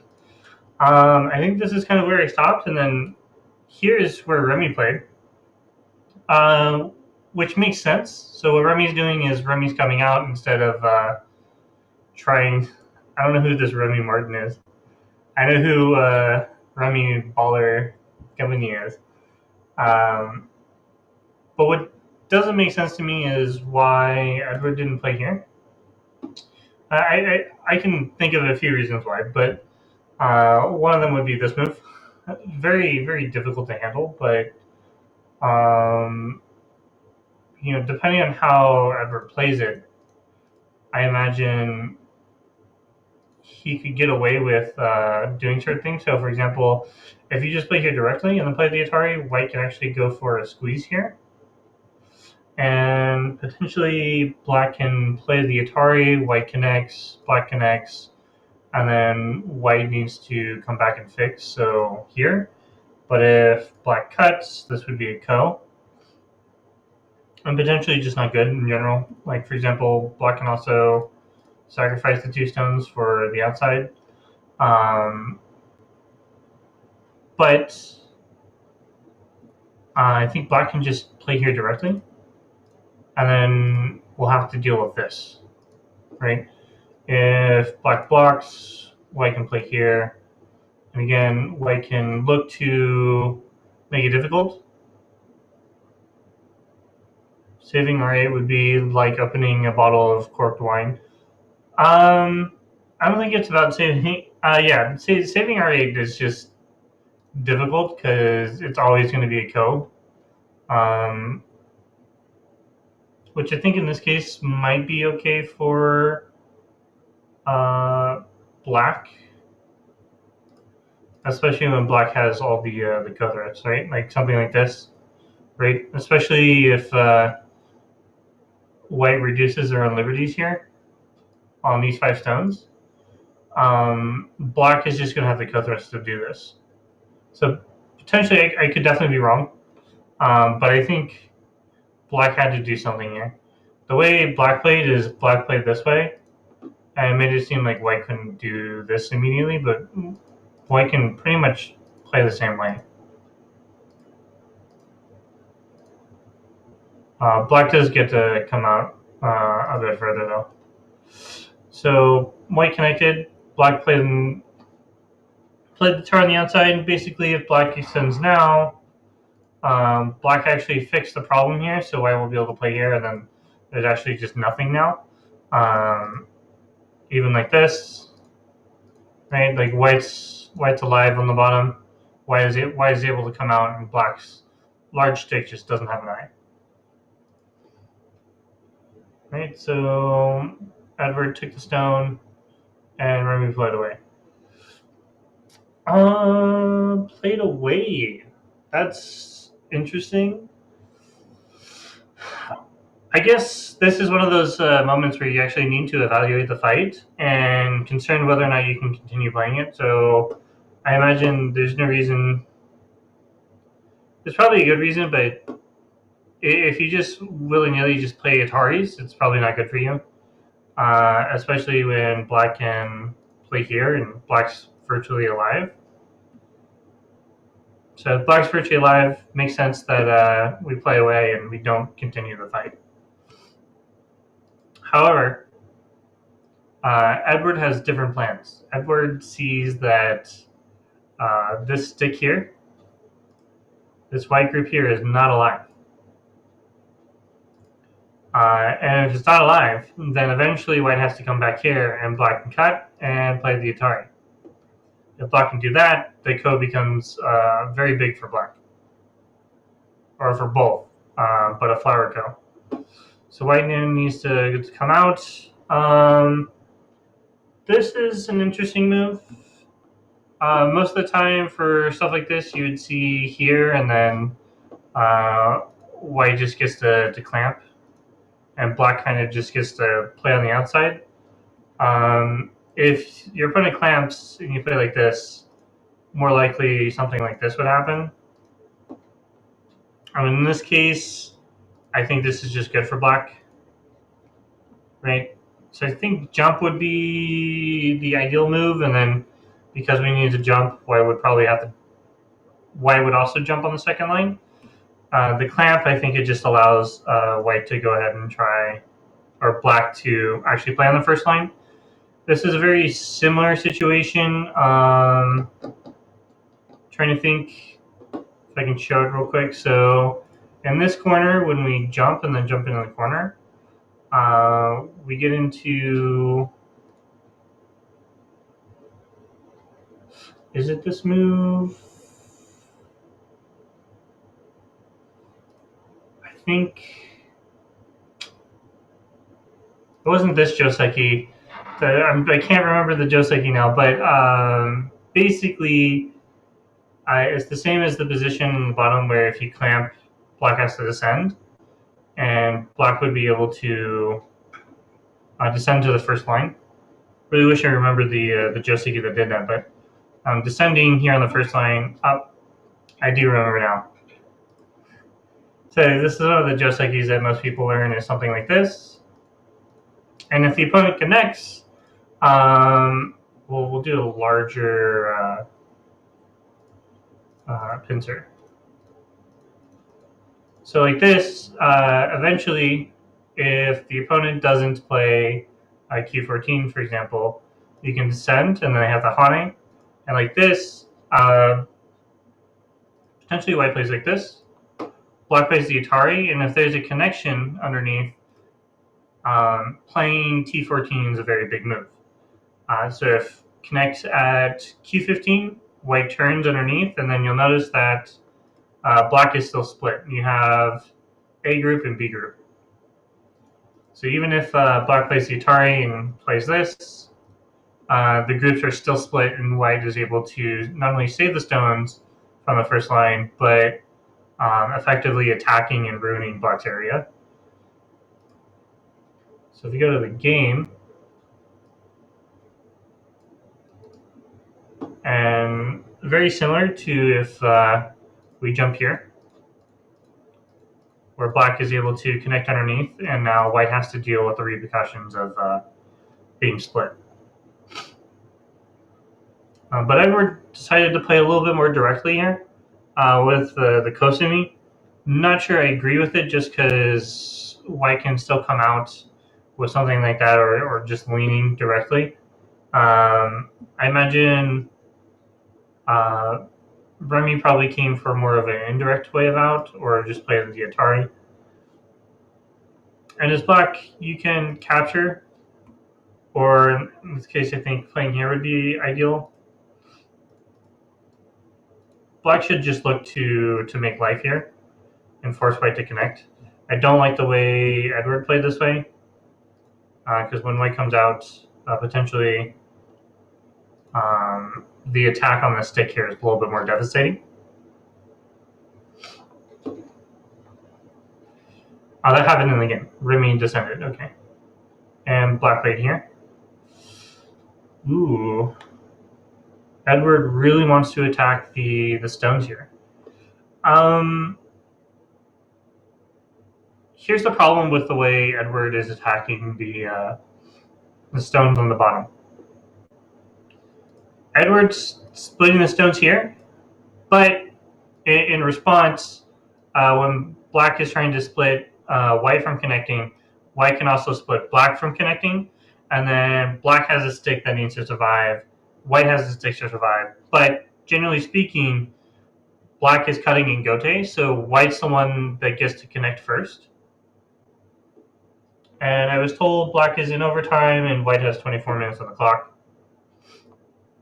All right, so, whoops, let me get rid of that.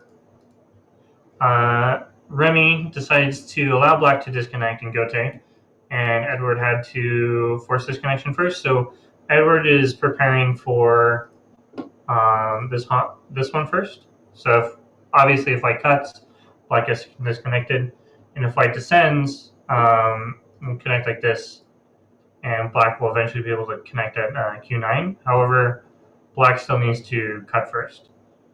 So here, Remi plays the Atari first. Okay.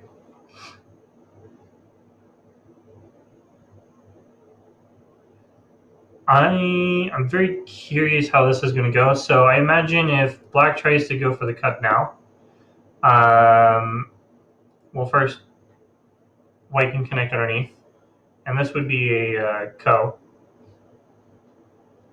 But potentially, black can play the Atari first, and then cut. So the issue is that white will most likely be able to, one, get the descent in Sente, and later come back to S2 to remove the eyes in the corner. But also, white will be looking to come out here. Either like this, or potentially be able to clamp. I don't think clamp would work. And Atari...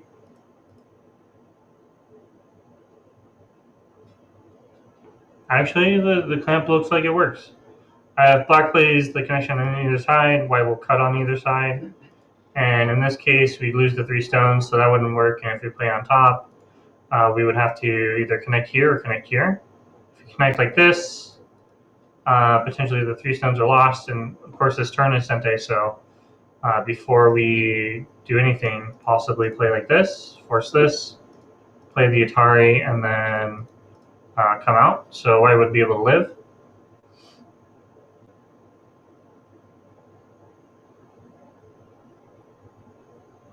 I don't understand what you mean, Leo. Now the wine might taste a little better. Are you making a joke because I said Remi Champagne? Remi Campaign. So clamp would look like it works, and if we play this way, obviously you need to connect. Of course, white actually doesn't need to stay the stone. White can play the Atari. And if black takes, we'd look to give up the stone, and white's able to connect out like this. And if we just connect, white descends, and potentially there's trouble here.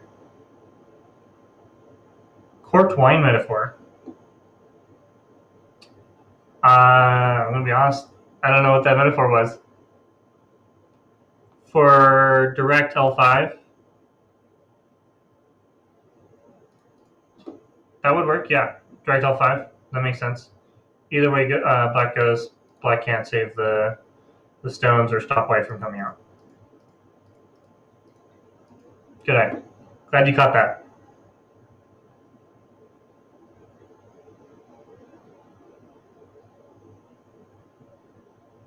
So in the actual game, black does cut, but he turns because of the L5 Aji, right? And then Remi connects, black plays on the outside, and then cuts. Interesting that he cuts now like this instead of because potentially this co here or this co connection here is there. But I guess if white plays something like this, black can connect him. Remi still needs to play for that. Remi turns and then jumps, and then Remi play this move. Okay. Turning makes sense just because if he played this, potentially white does a double hane and the 3 stones are in trouble, or white can play this way. And if like this, black can take and the 2 stones are in Atari, so this wouldn't work. Just a snapback? There's no snapback. If you're thinking this directly, then yes.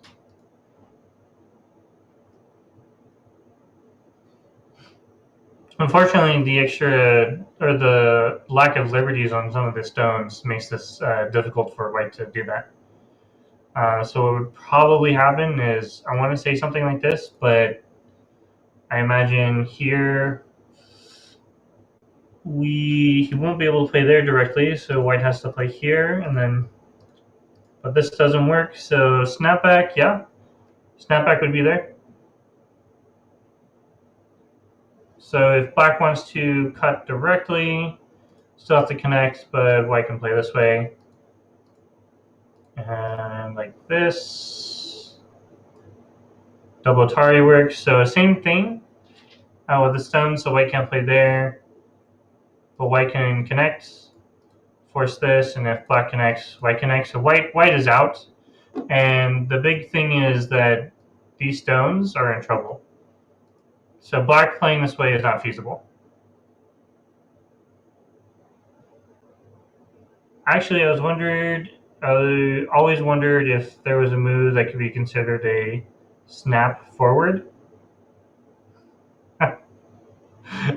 Entrovix, I love your response to that.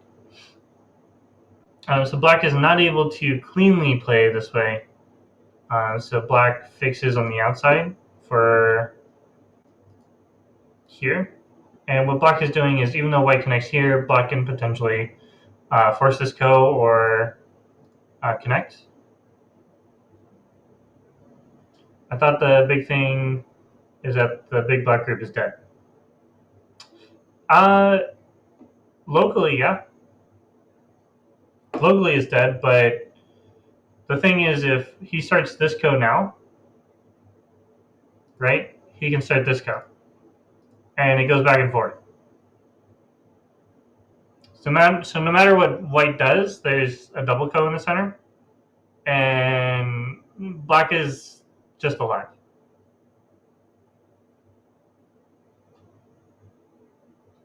So I think what white is trying to do is white is trying to force this. Trying to force a co of some sort. For me, the co-reading is still a bit difficult.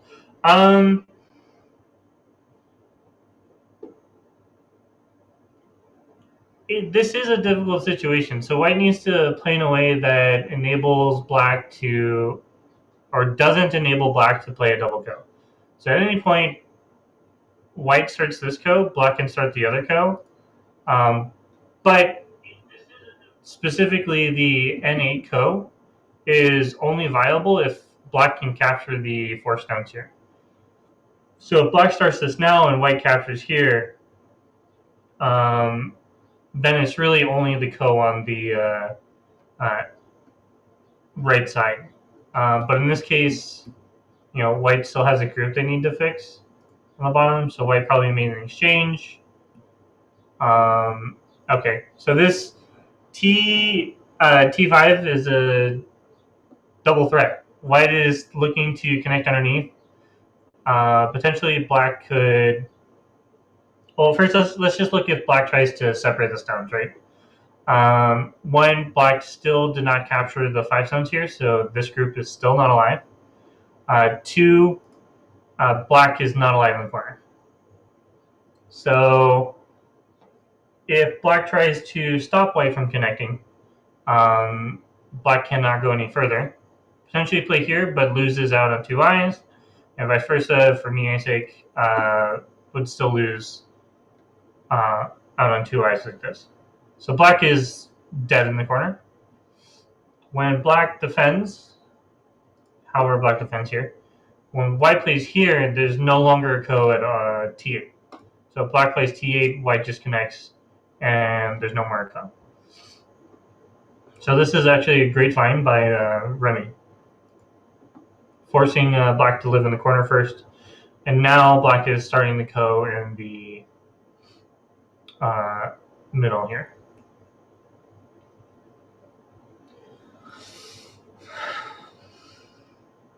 Is this a ko threat?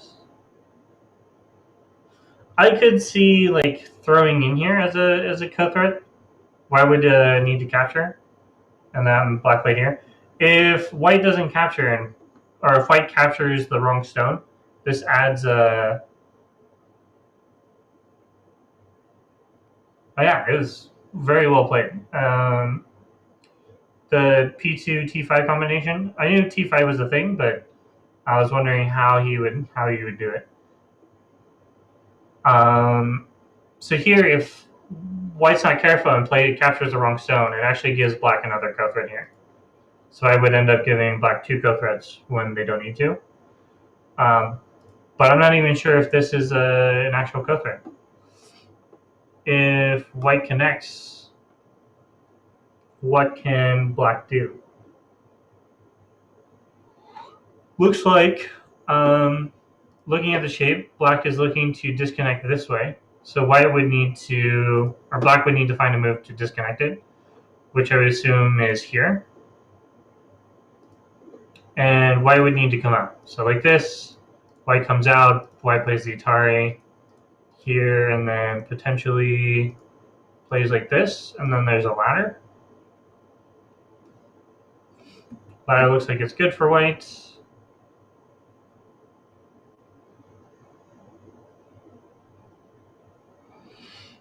I'm curious if there's something else that I'm missing.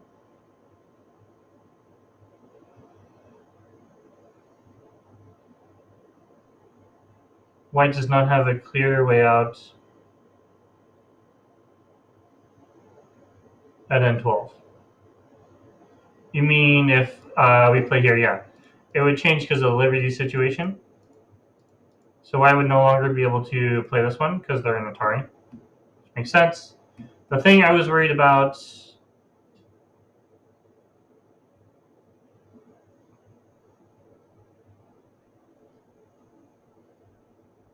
No. If you don't get rid of the Liberty, white can play here. Unless you're threatening to surround the top side.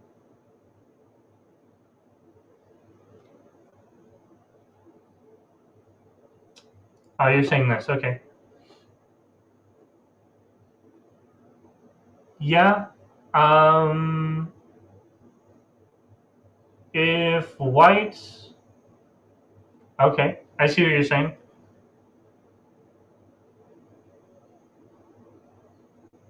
There is potential for that. If we push and cut first, a few things.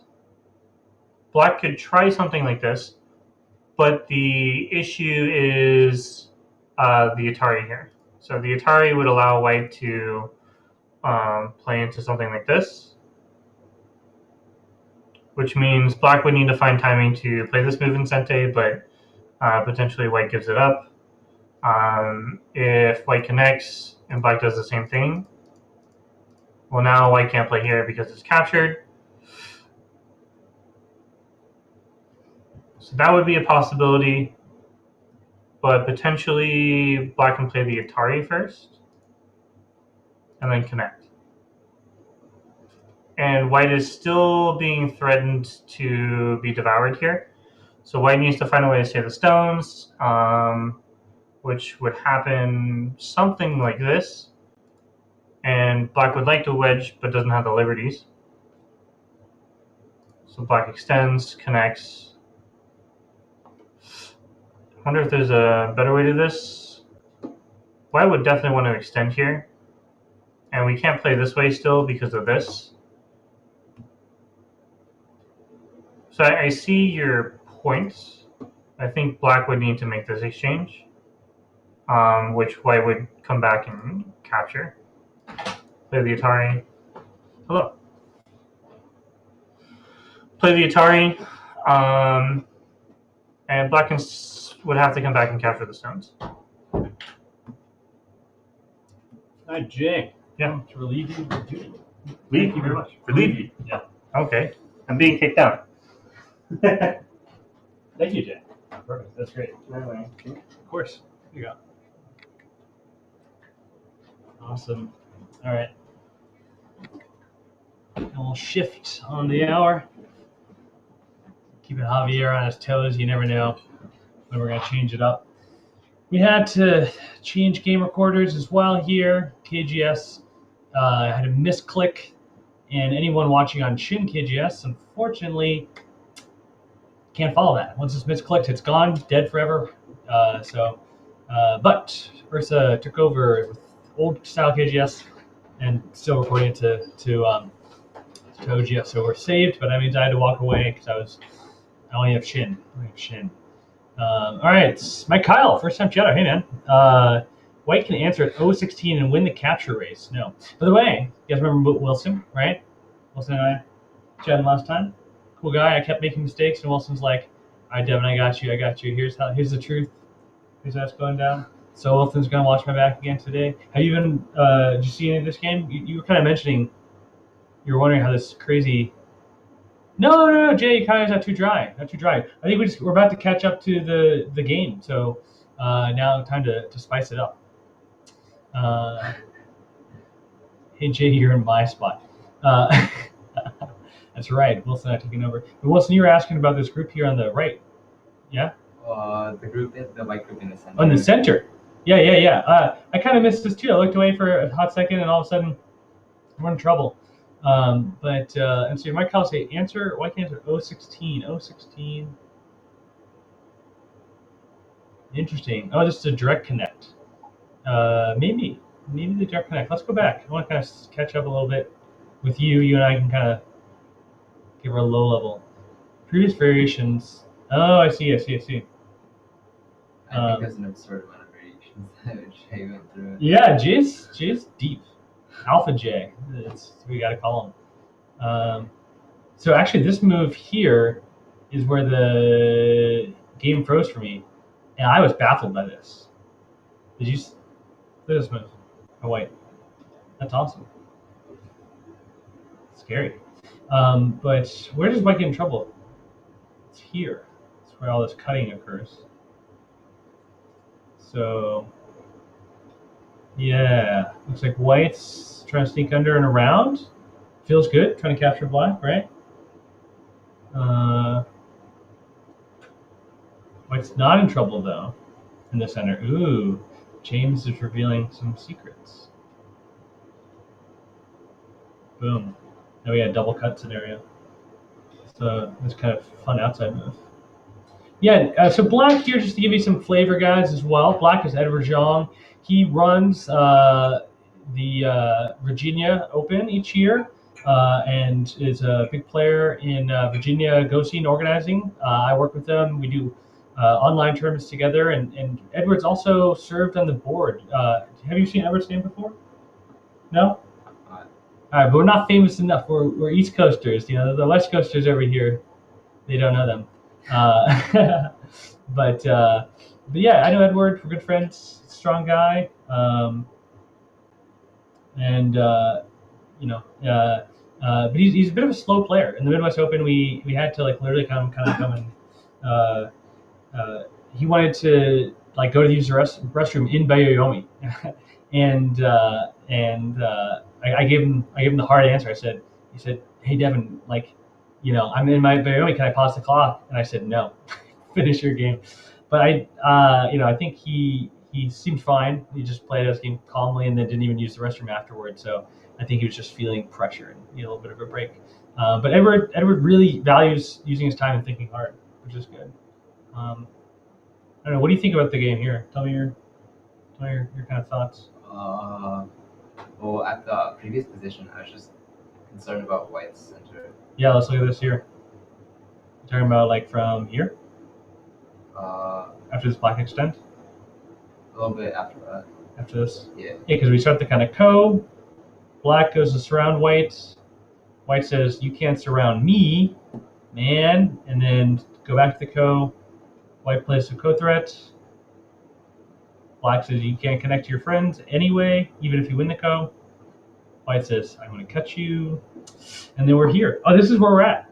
So, yeah, I mean, I think it's valid, right? You're worried about these stones? Yeah. Yeah, if Black can win this co, actually, what? Can Black win this co? Is there any way? Black kind of has to, though. Actually, right? Black's They stick. both have to stick. Yeah? Or Black doesn't have to. Really? I mean, Black doesn't have to? What can Black do? Oh, I thought the co on the side was still a thing. Oh, down here. Yeah. But it's not. Oh, because if well, I can't do that. If White does this, this is not a co, you mean? Yeah. Yeah. You just connect, and then you're happy. Yeah. Good call. So I guess the center is like the game setting thing. Right. If if White can win this co, let's say they play a move, Black responds, and then Black plays a back co threat. I'm feeling scared as Black. Actually, though. Black has to connect. Or yeah, he has to save that stone somehow. Yeah, save the stone, and then White has to try and run away. I don't feel as bad though. This run looks fine for White. Can Black somehow do both?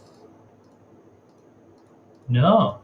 Oh, so maybe actually, Black's fine, right? Like Black can't, even if Black loses the co. Are you feeling the same way? Black is fine. Yeah, right. If Black loses co, plays some silly move like this.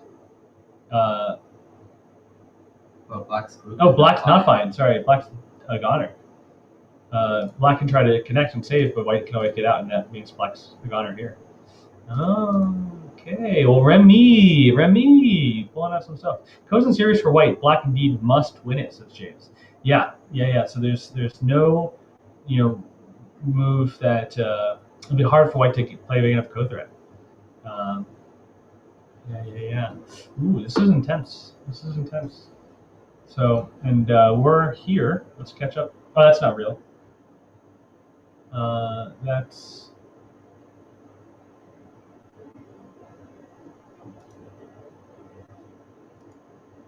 What's happening here? Is this the game? Oh, yeah. No, that can't be. It can't be the game. Can't be the game. Oh, yeah, because this is not a real move. Oh, okay. Maybe And that's not a real move either. That's not a real move either. How do we delete branches? Yeah. Let's delete our Garbo branches.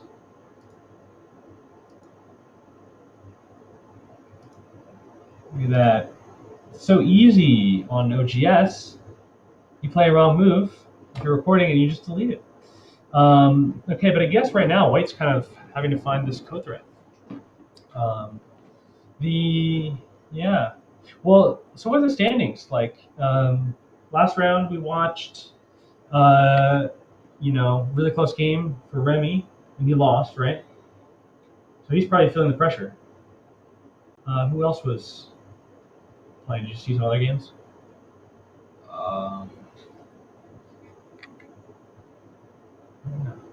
The bottom cross here, we've been watching on the TV, but also kind of like our brains are melting out of our head because we're doing this now. Are you implying Seagobon is not the most user-friendly platform? How dare I? Yeah, I don't know. Yeah, something about Seagobon feels a little bit out of date. I'm actually, even then, I've been using Shin, and I'm really grateful that they have a browser-based one now, but it's I got a lot of issues. So I actually, all right, you guys, fun little mini story time. I've been talking to the owners of KGS, and each time I talk to them, I say, "Hey guys, good to see you again. Have you considered merging with OGS? You should do that." Of course, KGS people don't necessarily want that; they kind of like having their own space. But yeah, I wonder if maybe there's some future where we merge that respects the KGS community, but it kind of brings them to the fold of modern internet. That'd be nice. Yeah. Wilson was like, "Yeah, Devin, just saying whatever he wants on stream." I like it. The yeah. So this game is going along. I wonder if let's check the standings over here too. White just get away. Ooh. Oh. Look at that code thread. Is this big enough? What would you do here? Would you connect? Black. Yeah. Or would you win the code? I'm not that good at counting. Okay. But if I were white, I'd hope black connects. Sunship Train, first time chatter, likes the KGS merge idea. Yeah, or even just right, merge games across the platforms. That'd be awesome. You just connect here, this one? I think black is just making the code bigger. Or not even. It's not even a. White can't win the code now because black can just do this. Oh. Yeah, so black won the code, but in a really nice way. So now white can cut. But if white cuts, whatever, right? I mean, we're just hiding the outside. What does white get? A few stones on the top?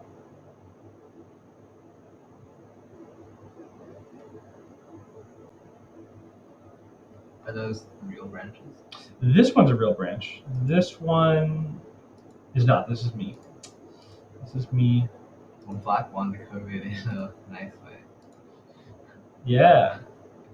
When did that happen? Won the COVID. I wish. Yeah, I want to maybe win the COVID. But yeah, this cut here, it feels like whatever, right? So totally good for black. I wouldn't have seen L11. That's a beautiful move. I like that.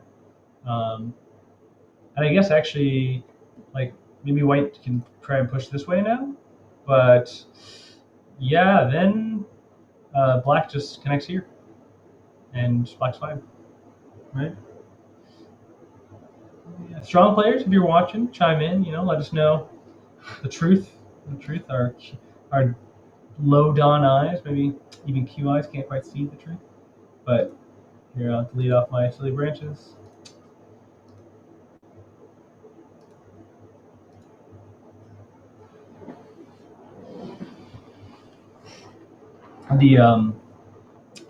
Yeah, but okay, so then let's cheat too and use score estimator while we're at it, right? Yeah, counting is for cheater for counting is cheating actually. Score estimating is the truth. Yeah. So it says, hey, white's alive. Yeah, there makes sense, right? Can take the stone, and white kind of gets these stones. You guys are chilling, and is a little bit ahead. So, well, dear lords and ladies, I feel like white getting those 3 stones on the top is really good. is really good. Yeah. Well, white's group on the top is like not fully settled yet. Oh Right, so- yeah, yeah. This actually is protecting this group. Should you say, Yeah. right? Honestly, chat, I literally didn't even see that group was under attack. Again, this is why you're here to point this out to me. I love that. Yeah. This is huge. Well, then does black want to resist this kind of cut even more? Yeah, probably. Okay. Where'd you play? Would you do this way?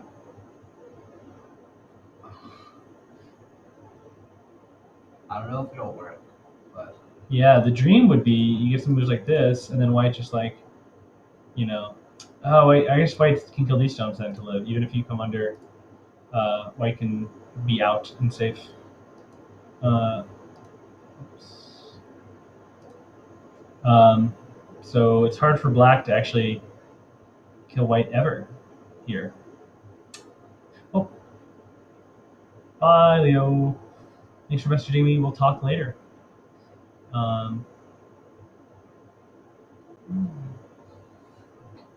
So that was the actual game move as well. No, it's just Devin's move. The problem is I'm branching off myself, but the controller is. I wonder if because I was the original reviewer, I'm having more control. Because I feel like last time Yeah. we were able to see branches more. Yeah. Wait, you're actually logged into Jay's account now. Oh, I'm in June. So, Okay, I'm not sure what it might be. makes sense.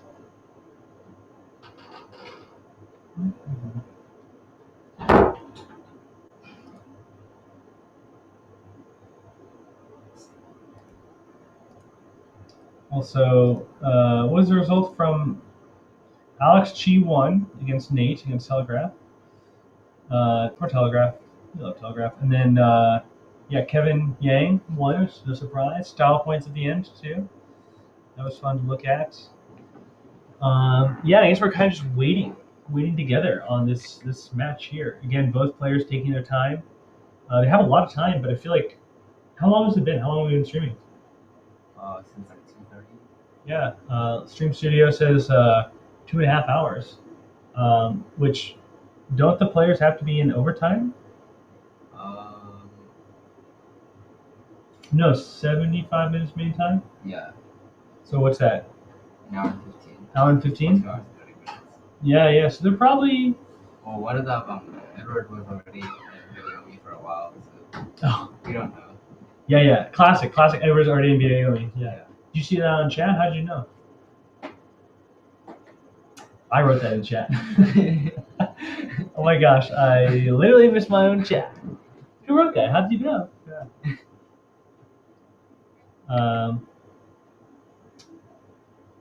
And then what?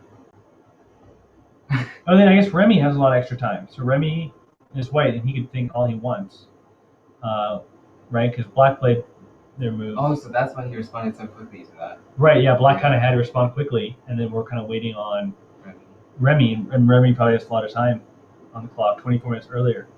Wow. And Remi's ahead. So this is a good situation to be in, right? Actually, I went to a lecture with Intiong Huang. If you guys know Intiong, do you know who that is? Yeah. Do you ever sign for the Dojang or no? Really cool school, online school for North America and Europe. A lot of Europeans probably know about Intiong.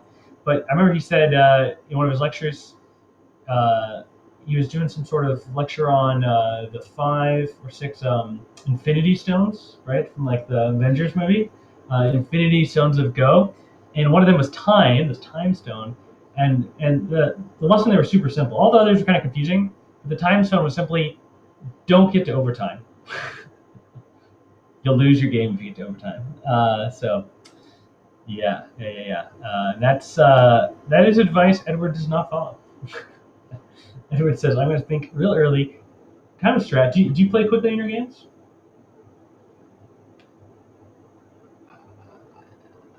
What do you think? I think I tend to be the slower player, but Okay. I don't know if I'm feeling confident. I'll be up on time. Yeah, that's legit. I feel like Soren, he's the Budapest, he was always playing super fast. And Oh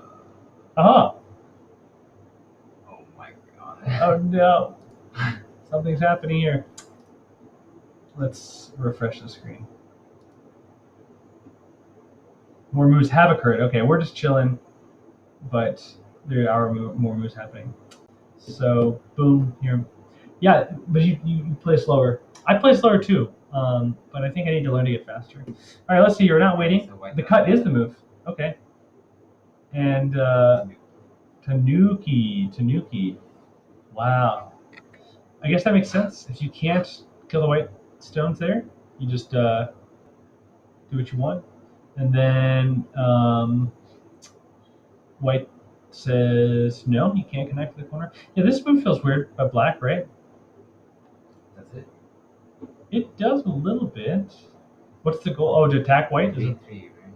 Yeah, 3-3, but there's a high stone here. Because I kind of think I would expect something like this, right? Mhm. But then what happens? I mean, white can put the pressure on black. This would be like really aggressive, but I also kind of wonder if you could just play more calmly. You know, are you ahead and usually like that? You have the Hane on top of the black stone first. Yeah, like this is the classic move.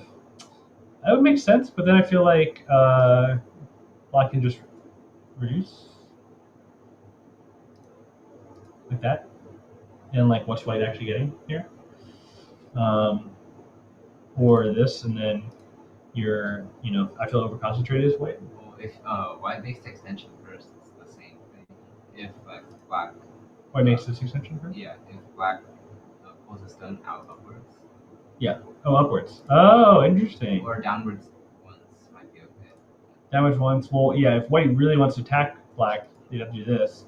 But maybe you just could you give it up like that?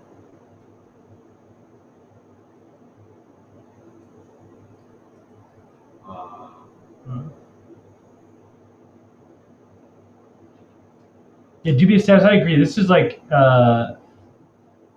this probably is the crucial game, right? If Remi loses here, he'll have probably too many losses to qualify. So, I guess maybe it's not great for white because white's getting this outside influence To nothing. to nothing, Yeah. right? Black peeps and then just like leans on him and it's like, haha, you're silly. Yeah, that'd be actually pretty garbage. I would have trouble playing this. Okay, so I see.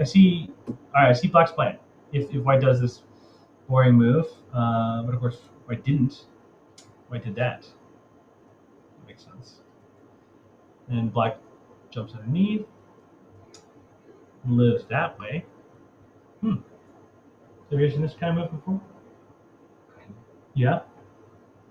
You played it in your game? Not, Or like not in my game. no. Yeah, that's a cool move. I like that. Sneaks underneath, makes life. Ish. Oh, maybe not life. Oh. Okay. Ursa, you have more variation moves for us?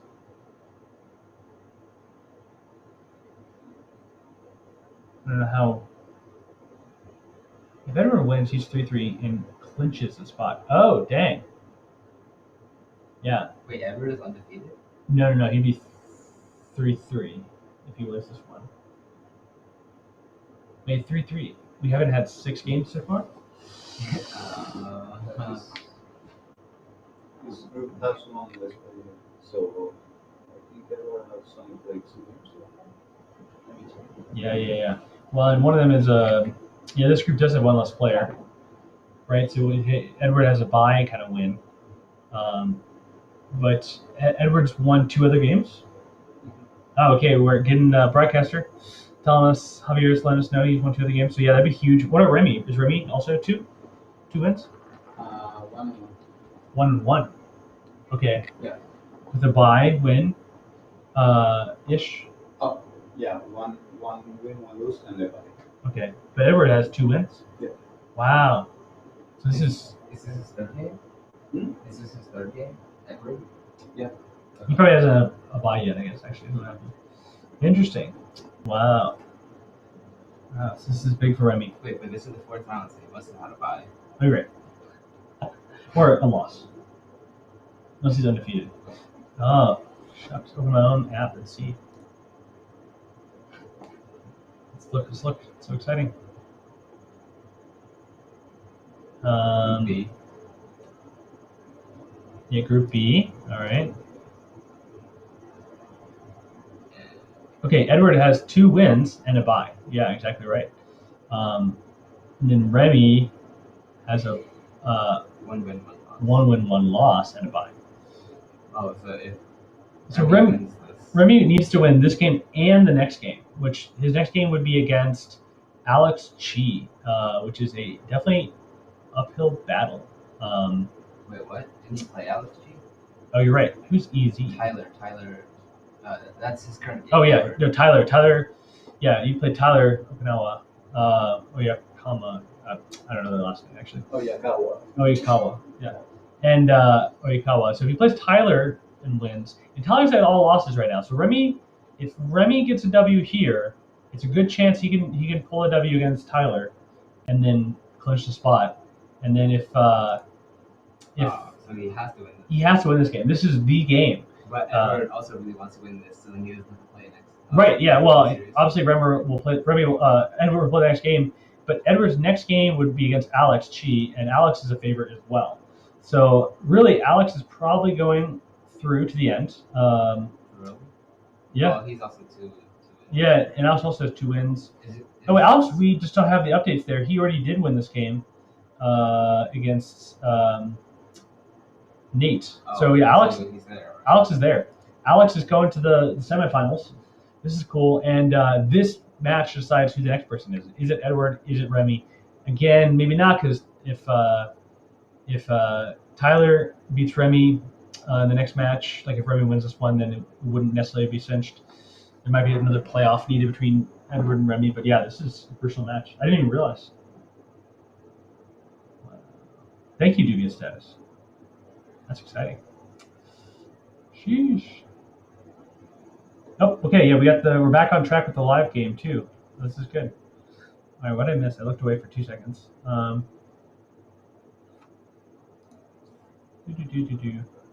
Okay, so black decides to not die, which is cool over here.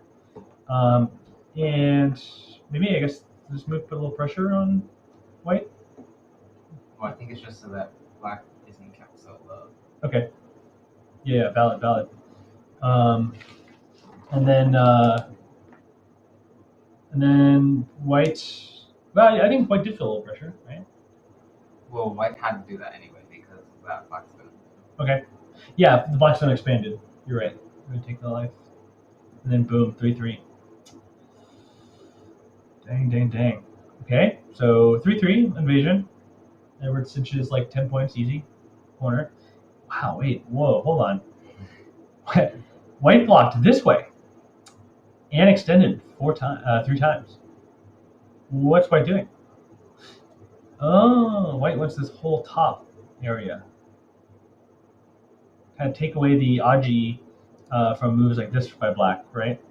Oh wait, did I guess the next move? Oh, we just added that. Or I just added a variant. Yeah. That's what it is. Alright, we'll chill here. Watch him help you. Yeah. But something like this is happening. Okay, yeah, black continues. I think we should delete. Sure, so it's not the primary node. I like that. Let's get rid of my weird move. Oh, white's giving up a lot of the corner. Yeah. Other side. Yeah. White's really giving up a lot. Couldn't white have maybe lent a little harder on black here? Still gotten plenty of outside?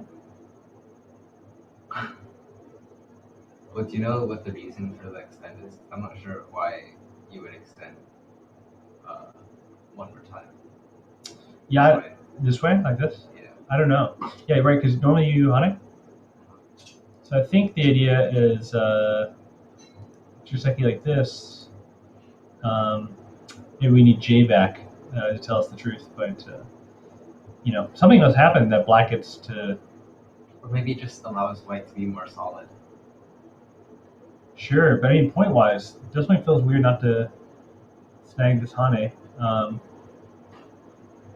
Especially because theoretically, I want to build a little bit of points. I'd want to try to build a little bit of points here as well, right? That's not really gonna happen. I love it. Wilson's like, yeah, there's no points there. I guess that's right? Because if black just wanted to do this, like where are your points, right? Yeah, because you're not really gonna block on the second line. And then you have this weakness here. You're saying white's not ever going to block in the second line, right?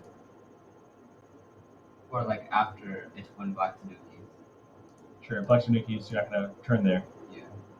Because this would be not good times. Probably not cut, but who knows? Like, something reducing. And I wonder, I mean, black has a lot of kind of stones here from which to reduce white. So white's hard to make territory so high anyway, but I mean, shouldn't that be true even of this move? Like, oh, this is the next move. Ooh, wow, juicy. Okay, so yeah, so black would like to come in. White says, heck no, playing cool shapes. Someone asked about the Jaguar way earlier. We got a nice Jaguar shape here, right? And really surrounding, this whole big chunk of piece. All right, we want to do a count? Yeah.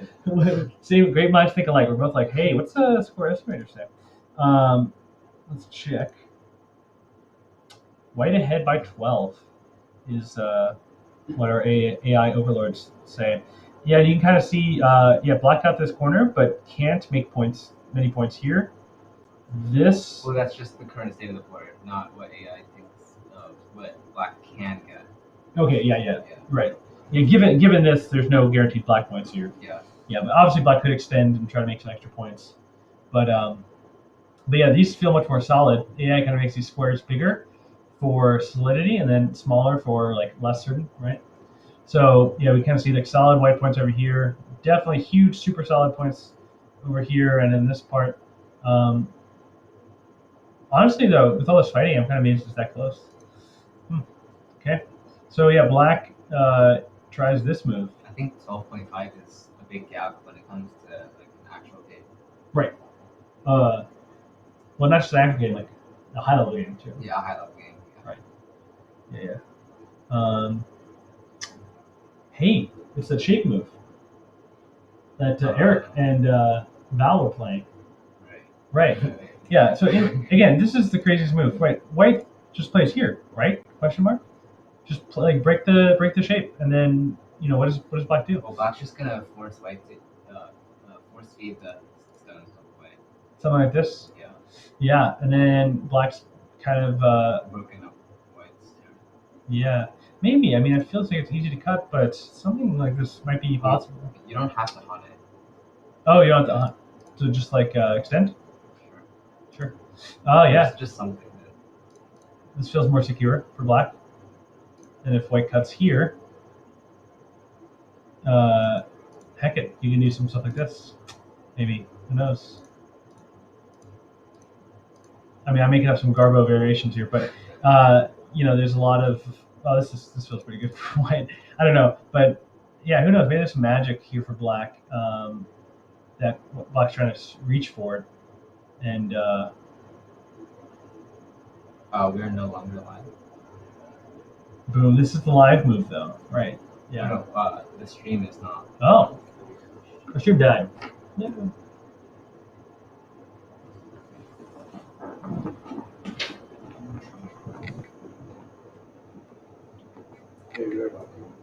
We're back. Sweet.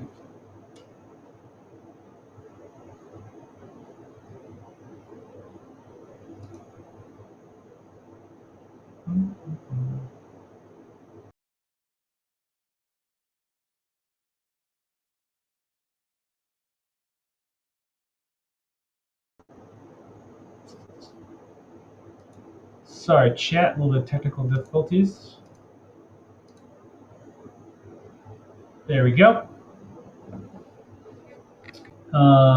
Probably destroy my own internet, but yeah. So what are you saying?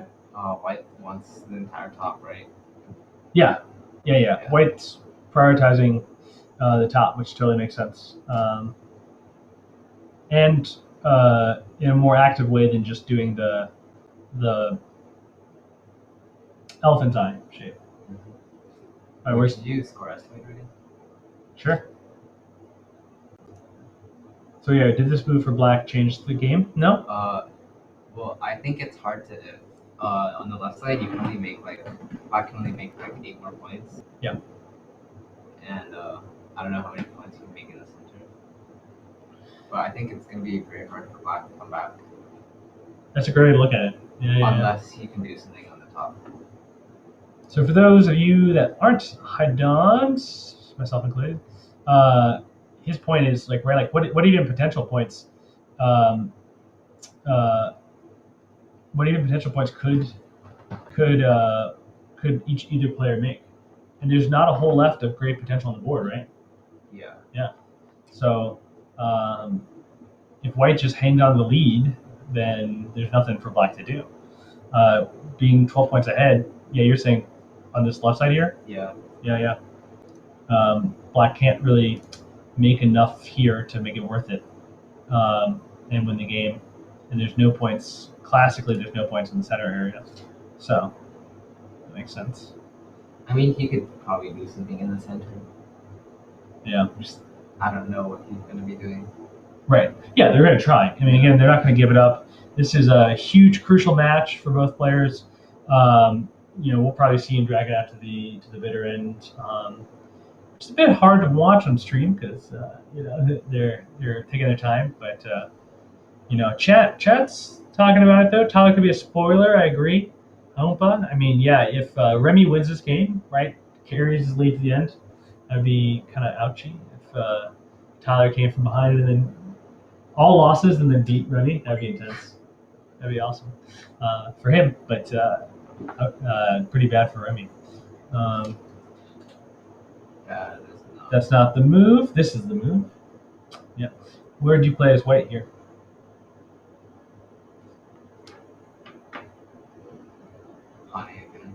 Honey again? Well, maybe it works. Yeah? I mean, we want to because we're trying to defend the top. Can we crosscut? That looks kind of bad to me because Black's. Well, we can try it, right? So Black might cut again. Okay, here. Yeah. And you could try to pull out his studs. So if White extends or captures. Wait, so Remi did play the crosscut? Yeah, Remi did play the crosscut. I know. Yeah, so this kind of variation feels like maybe he can sneak out his stones. Aha! Look at that. So that would be pretty devastating. That's obviously not going to happen, but that would be pretty cool. And then the other thought is, I think White just captures, but maybe there's kind of more, exciting shapes down here with the kind of stuff on the outside. Well, what if White doesn't connect the code? Right. Yeah. What if White doesn't connect the code? So capture. It's actually not the move play, but yeah, if White doesn't connect the code, and what does White do? Instead, here, just solidify the top, and White maybe doesn't have to fight the code too hard. I don't know that, but that'd be pretty bad. Yeah, it'd be pretty bad because now no matter what White does, Black's going to get like a bunch of extra moves. So, yeah. All right, but what's the game? What's the game of? Let's find out. Sure, Black extends to the cutting first. White has an issue we have to worry about. If let's say this was a crosscut Mhm. and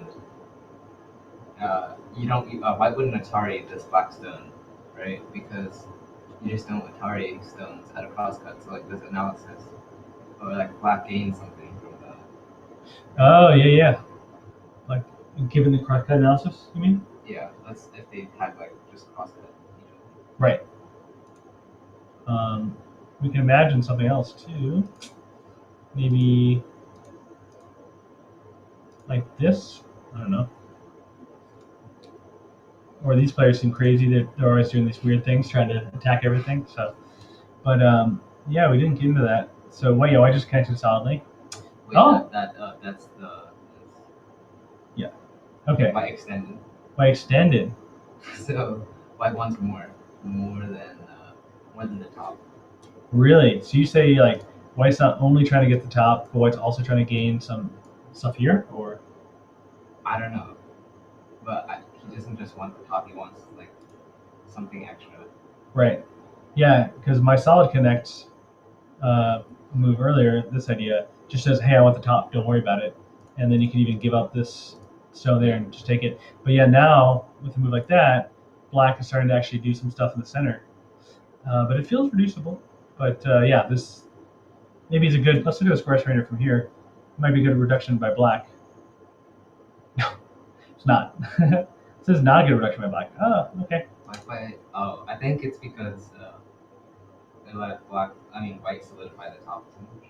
Yeah. Actually, that's really weird. What was it before? It was only up by 12. Yeah, it's about 12. So my variation, one Don Devin over here, he gains extra 8 points with this variation. But yeah, we're probably missing something because, I don't know. This doesn't seem likely. Yeah. All right, actual game is this, and then there. Oh, maybe the reason why white's playing this way is because white knows he doesn't actually have the top. Right? Because can black live here, maybe? Because imagine you connect here, thinking I'm going to solidify the top, and then actually Well, I think playing the solid connect would be better in this case. you don't have the top at all. Playing the solid connect would be better in this case? You still like Because that white group in the center, kind of, Yeah. the center top, is not fully alive yet. which white group? This one? The one that approached the corner. Yeah. Oh yeah. We're still aiming at this group here. Interesting. Ooh.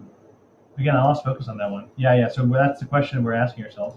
So black is aiming for that too, obviously with this Atari, and we're caught up to the game. Wow, that connection. That's exciting. That's scary For black or white? for white. Yeah, it's scary for white, but you know what it means to me? It feels like white says, "Go ahead and eat that stone, and I'm still gonna kill you." Yeah. Right? But that's that's bold. So, wow. Do you think Remi's gonna get overconfident and throw? Oh, white can't connect either way. Yeah, that's true. Yeah, I mean, we're definitely in a situation here. White playing this feels not good, right? That's what you're saying. But why? I don't know why. Seratib. Just you. What are you missing? Why cannot white connect this way? I think if he connects the other way, then black can Atari the other way, the cut Atari. This one? The other one at J17. Oh, this one? Uh, J17. Yeah. Oh, this one. Right, and then if black extends one more time. Can't white go here? Yeah, but then black can utilize the two stones that were dead before. These guys with a move like this, Or you can Atari the 4 stones once, right? boom. Is that what you're thinking? Yeah. That'd be a good utilization. So yeah, we're kind of like constantly looking for something like this. Then there's the other Atari. Yeah. So looking at the square surrender here, white's still ahead though. So yeah, I guess I just anything goes. Anything goes is the lesson here. I mean, just so then that might mean that Remi greeted. Yeah, we think Remi greeted. Okay. Oh. Or let's put his connect underscore estimator. AI. All right, tell us. 16. Yeah. Look at that. We're finding some. How is our square estimator better? Because it's still counting the black stones as dead. Oh, is it? Yeah. Oh, it is. Well, that's what I'm saying. Oh, and then how is it still better? Yeah. Did we get less? I guess so. I think square estimator might be something broken. Yeah, we need a higher level square estimator. But what does black can't? Yeah, black can't capture. Black's not going to capture. Black's gonna try and live locally. That's the goal. And live in Ko. Not Ko. Seki? Is this Seki? It's still dead right now. Black's just dead. Yeah, there's nothing. Oh, okay. And then black did do the cut. Maybe black's just looking to try and get to somehow magically play A and B. I don't think he needs to get both because if he just like I don't know, I just think white's upper group is gonna be weak. If he can just pull those stones out, he doesn't need a connected with the top. Gotcha. Makes sense. I don't know. Javier, I see you using your brain over there. Yeah. Hey, are we missing any key items, or Sure. are we missing any key? The score estimator Node.js is quite, I think, Okay. It's good. white plus 19. White plus According 19 to AI Sensei. at the current moment. According to AI Sensei, we do trust AI Sensei. Ooh. Yeah, I think maybe black's kind of just thrashing around a bit here, looking for exploitations. Black lost point of those exchanges. Yeah, Sarah. I mean, definitely, it sounds like with the new score estimation being way up at 18 instead of 12, white's lost some points. But also maybe black's kind of just looking for the cheese, you know? Because Yeah. black knows they're behind and they need something bigger than just good endgame. How do you feel with this move? Well, I think this allowed black to get A and B, right? Oh, really? Yeah, because white is short of liberties. So we were looking at this move Or- earlier. Those A and Bs? Let's see if white Ataris. Here? Yeah, black's gonna play J16. Oh, White has to capture that. But then if he captures that, then look at the top white group. It's very weak. right. Push. And then, So that white's not gonna let that happen. Yep. So then if when black Ataris actually white just can't move there. yeah, white just can't do that move. Does the white need to connect at A or B?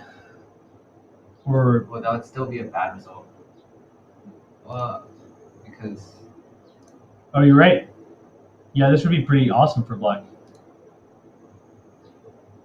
Right? Yeah. this is I don't really know what to do. Right, as white. Yeah, this move feels super hard. Oh, White did play that. white did play that. Black did play our move. Okay. And white White capture. Okay. Yeah. It's a one-way street right now. Oh my gosh. All right, so black obviously captures the one stone, right? Black, what are you thinking? What are you possibly thinking?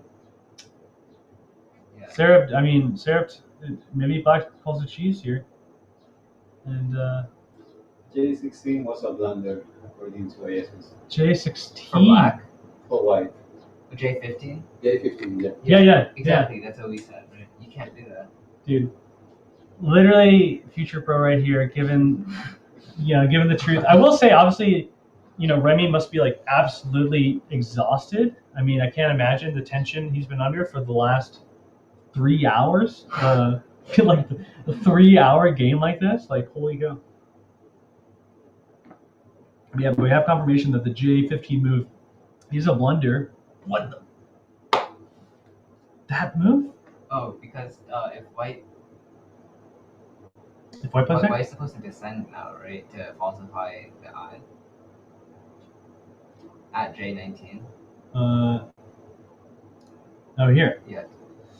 You're right. But now if black captures that one stone, then those 3 stones are like really, really weak and like hard to get out. Yeah.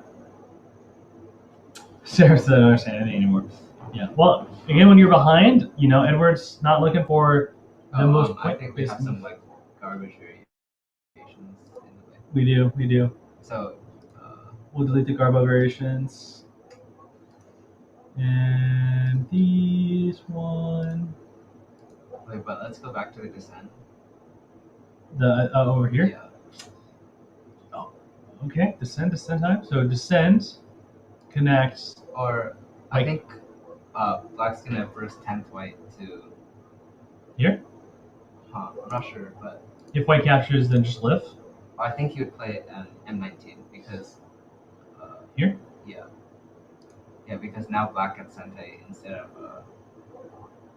Black is Sente. like if he played K19, then white can play at M19 to falsify it. Oh, in Sente. I see.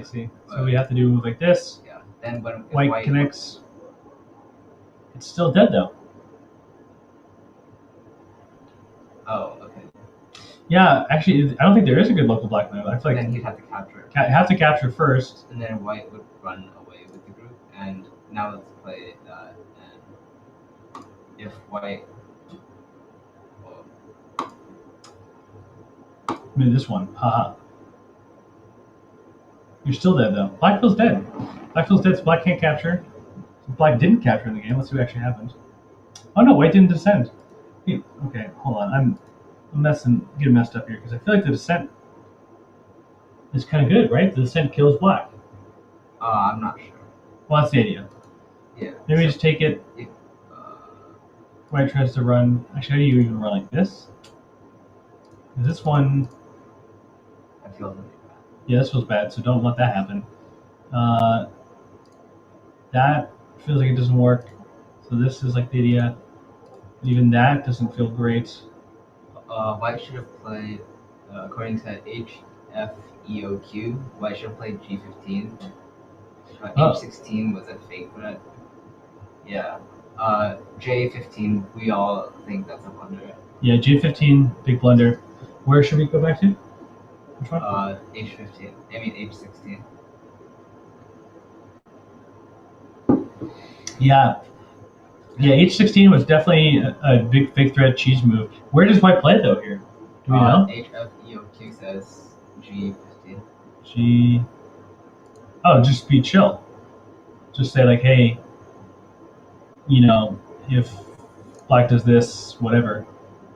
I'm not worried about it. Kind of scenario.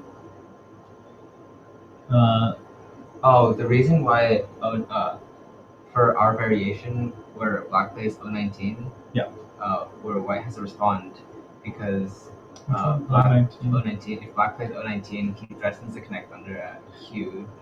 Cool. So yeah, whatever variation here.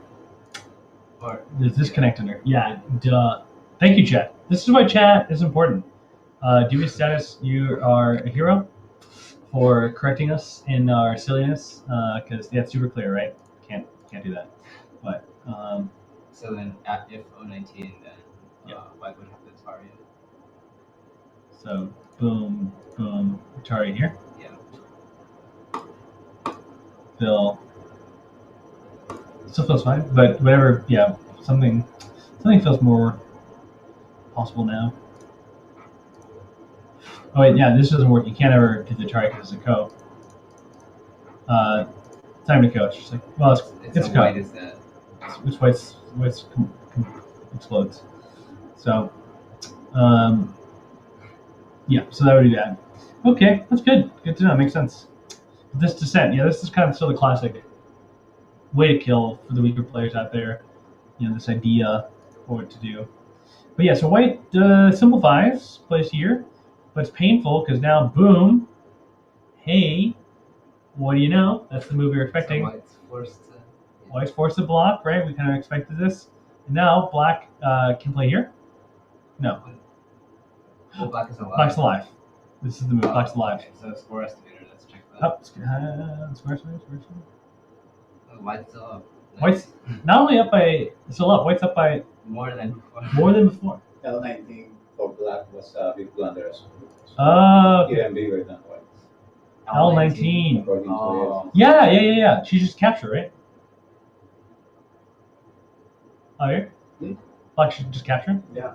Yeah, see? This is obvious. Like, White's not going to play this move, Yeah. Like what is, like, what are you thinking? Oh my God. So, Edward cheesed it and fell for the trap. Remi fell for the trap. Remi fell for the trap. Yeah. So, Edward did this cheese move that Remi didn't play correctly. He fell for the trap. And then, Edward, gave up his dreams. He didn't play this move. He went just for life. Edward saw life and said life's good enough for me, and it turns out life is not actually good enough for me. I wonder if they just don't have the stamina to play this many games. Right. Yeah, you're right. You're right. We were saying Remi lacked a little bit of stamina, but I mean, obviously Edward has to be feeling it too, right? Yeah, because like one game in the morning and then one game now. Mm-hmm. And you're a runner, right? Yeah. Yeah. So can you run marathons? Not yet. Not yet. Yeah, you gotta build up your stamina. And how long is a marathon? It's like how many miles? 26.2 miles. 26.2. Yeah. And then how many hours would that take you?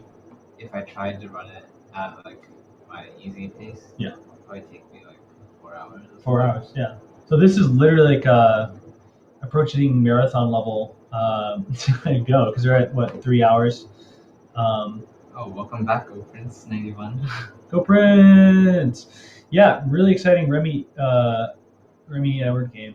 Close to over. It looks like Black almost had a chance to cheese out a win because Edward was behind, but then Remi fell for the trap, but then Edward backed off. And if Remi wins this game now, it's going to be a good chance that he'll be going to the next round. And if Edward wins, it's guaranteed that Edward goes to the next round. So it's important for both of them. Super important match.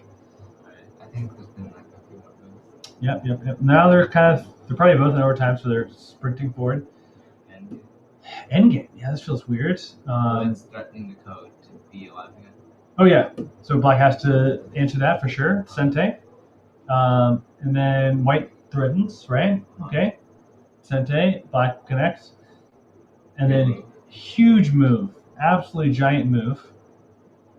Black says it's not an awkward from K16. That was the best chance, like 100 moves. Yeah. I agree. H Fyok. What are you trying to get me to say here? What is the username? I like how you just spelled it out. You're smarter than me. Anyway, so yeah, Black goes under, tries to reduce, stay out of my space. Black pulls back, and this is the current game. Score estimator. 27 now. I don't think Remi's gonna lose it. No, yeah. Yeah, Remi's too solid at this point. There's like not even anything Black can do to cheese out a win. I think the only thing would be the bottom left, right, White group.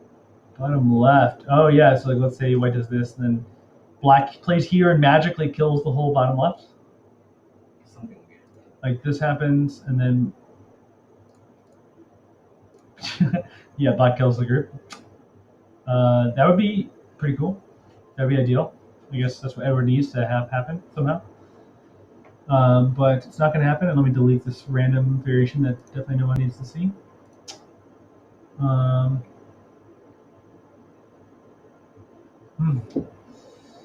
don't think Remi can lose this. No. Yeah. No. I mean, there's an art to winning one game.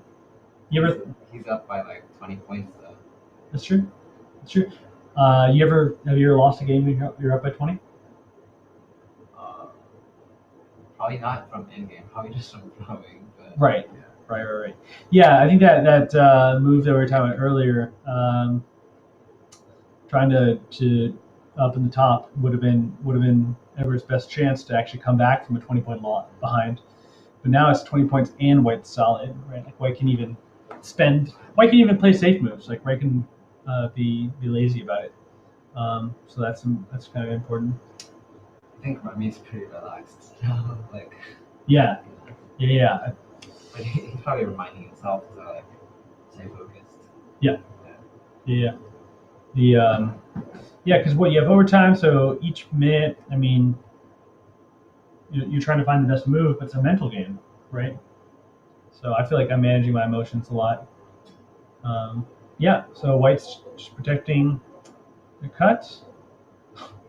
They're slapping down some moves. Right? Yeah, Black Haunted. Okay. And White cross cut instantly. That's our game recorder. Yeah, it's true. Probably not actually instant. Ursa's downstairs. Potentially recording 2 games right now. I left Ursa recording 2 games, but that's sometimes catching up. But mental game. I don't know. I almost threw a one game. I was ahead by 30 points. I was in China playing a competition, and it was against a woman from Malaysia, and I had the bag. I mean, I was easily winning, and all of a sudden, I made some lazy moves, and the game just tilted, and I was about to die, and it became a big liberty race, and I won it just barely by one move, and I came back, but it was like I got lazy. I literally was just like, oh, it's fine. I'll just like play whatever, and then she just came hard at me, and bamboozled me. Okay, so let's look at these last couple moves. Yeah, black trying to be harsh. Reduce white. White says no. I'm not going to give you anything. Remi's been. I mean, this is a free move though. It's Atari, right? And then extend. Yeah. So maximize your points. It's just good to go. Right. So now black is trying to cheese his way. Yeah. What's the cheese play? What are you thinking? Kill the bottom. Kill the bottom. Yeah, let's change our color. Oh wait! Not only kill the bottom, but he's also probably trying to surround the two stones that Murder. the two cutting stones in the center. Yeah. Oh, here? I think he's trying to surround that on a large scale. Yes. Yeah, so put a target there. Oh. Target on this. Yeah. Six pack. Yeah. Yeah. These stones have 6-pack abs though, so they're totally fine. No worries for those stones. Yeah, white's just gonna play solid. Look at this move. This is great, right? Like, what's black gonna do? Play on top? Whatever. It's fine. Erase that branch. Yeah. Yeah, I think you're right. It's just hard for Edward. There's nothing here, but yeah, Edward's trying. Maybe Edward plays B6 now, and then white hot eggs on top, and it's still fine. There's nothing.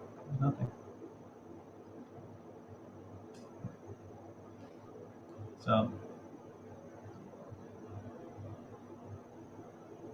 didn't the Blob commentate this one earlier? We're having Blob on tomorrow. Harry Blob is going to come on. Earlier today, I was commentating with the Sun in the morning. Yeah, maybe Blob was streaming though this game, Go Prince, and another channel. So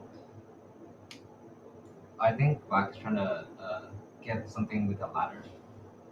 That G13. He's trying to like extend enough times in a sneaky way to get the ladder. Oh. And if black gets one more move on top of the two white stones on the left, then the ladder like begins to work. Boom. He still needs a few more moves though. I wasn't even looking at that ladder. That's my move. It's not. Yeah. But that's what you're seeing. Wow, that'd be epic. Oh, that is the next move. We are expecting. Oh well, then the ladder. We need a couple more, right? Yeah. If white extends, then the ladder already works right now. It does? Yeah. If white extends. If white extends, yeah. Yeah, but what if white doesn't extend? I don't think it works anymore. I think if white haunts.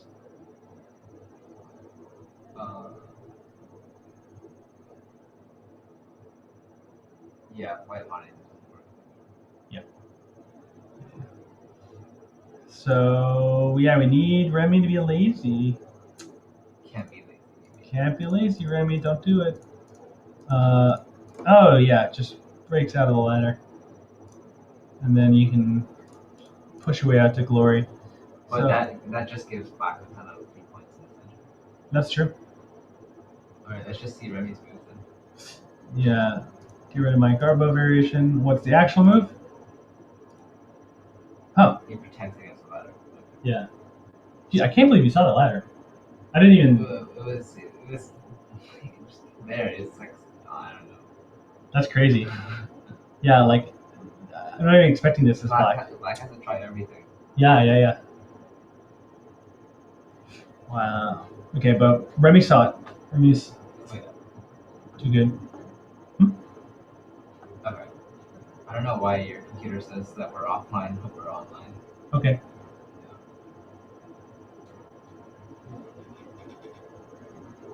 Probably pushing our stream to the max, right?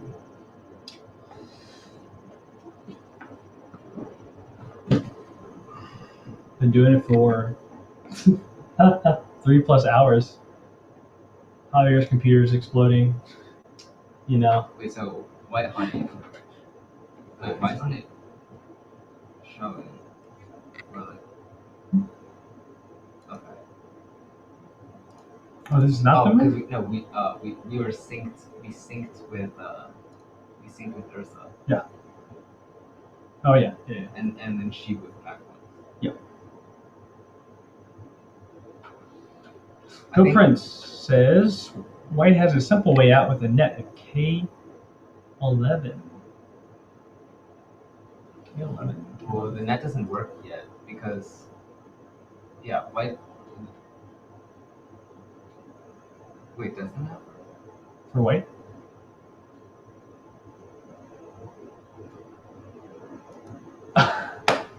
Wow. Okay, Go Prince saw it. The net is the next move. I didn't even click that, actually. It was Ursa. Oh, okay. Yeah. Oh, I guess it does work. Boom. Wait. Yeah. Yeah, so now there's no more shenanigans there. Yeah. Yeah, I think it's over. I think it's over then. Yeah, we've been saying that though, but like you're saying, right? Edward has to try everything. It's not going to be clear, Well, I don't see what he could try now. right? Edward's going to try it. I mean, whatever it is, he's going to try it. But yeah, which way do you just connect? Well, white has to read everything now. True. Black can just relax and just randomly toss stones on the board, and white is just furiously sweating. True. Yeah, this is the hard part about winning one game, right? Is like, in a way, I'm just like whatever. whatever, man. Let's wait for the mistake. Oh yeah, wow, didn't connect. Didn't connect the cut at F12, connected the peep. Classic go, right?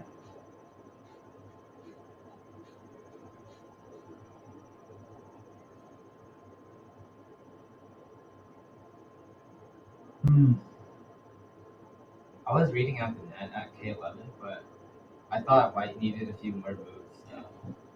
Okay. A few more extends, but actually black is just for abilities. Yeah, so black plays away. No, sorry. Black tries to do this. I thought if white blocked now, then the license would be captured, but Right. black is for Boom. That's a slick net. So that's probably why white was extending so much here for that netting purpose. and he was lucky that he only needed 3. Right, if you need one more, Then the ladder the ladder would have worked. Damn. Nutty. B threatening D13. Black threatening D13. Oh, probably in the live game.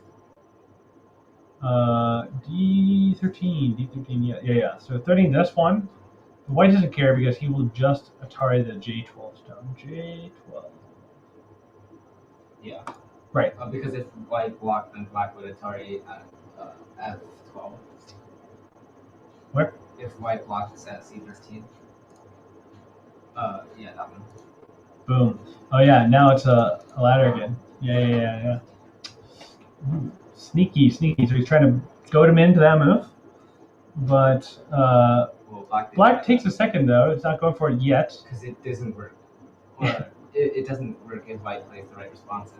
And white should, will or should play the right responses. Right, will. Go Remi. Come on, Remi. But also come on, Edward. I like Edward too. He's a good guy. So it's tough. It's tough to root for two people you know, right? And I don't know Edward, so I can root for Remi. there you go. Okay, Wilson's charged for rooting for Remi. I'm gonna, I guess, root for Edward. I'll root for Edward. Underdog here. Down by. Let's check the score estimator. White plays there. Well, really, Remi's the underdog, but because he's down more games. That's true. You're right.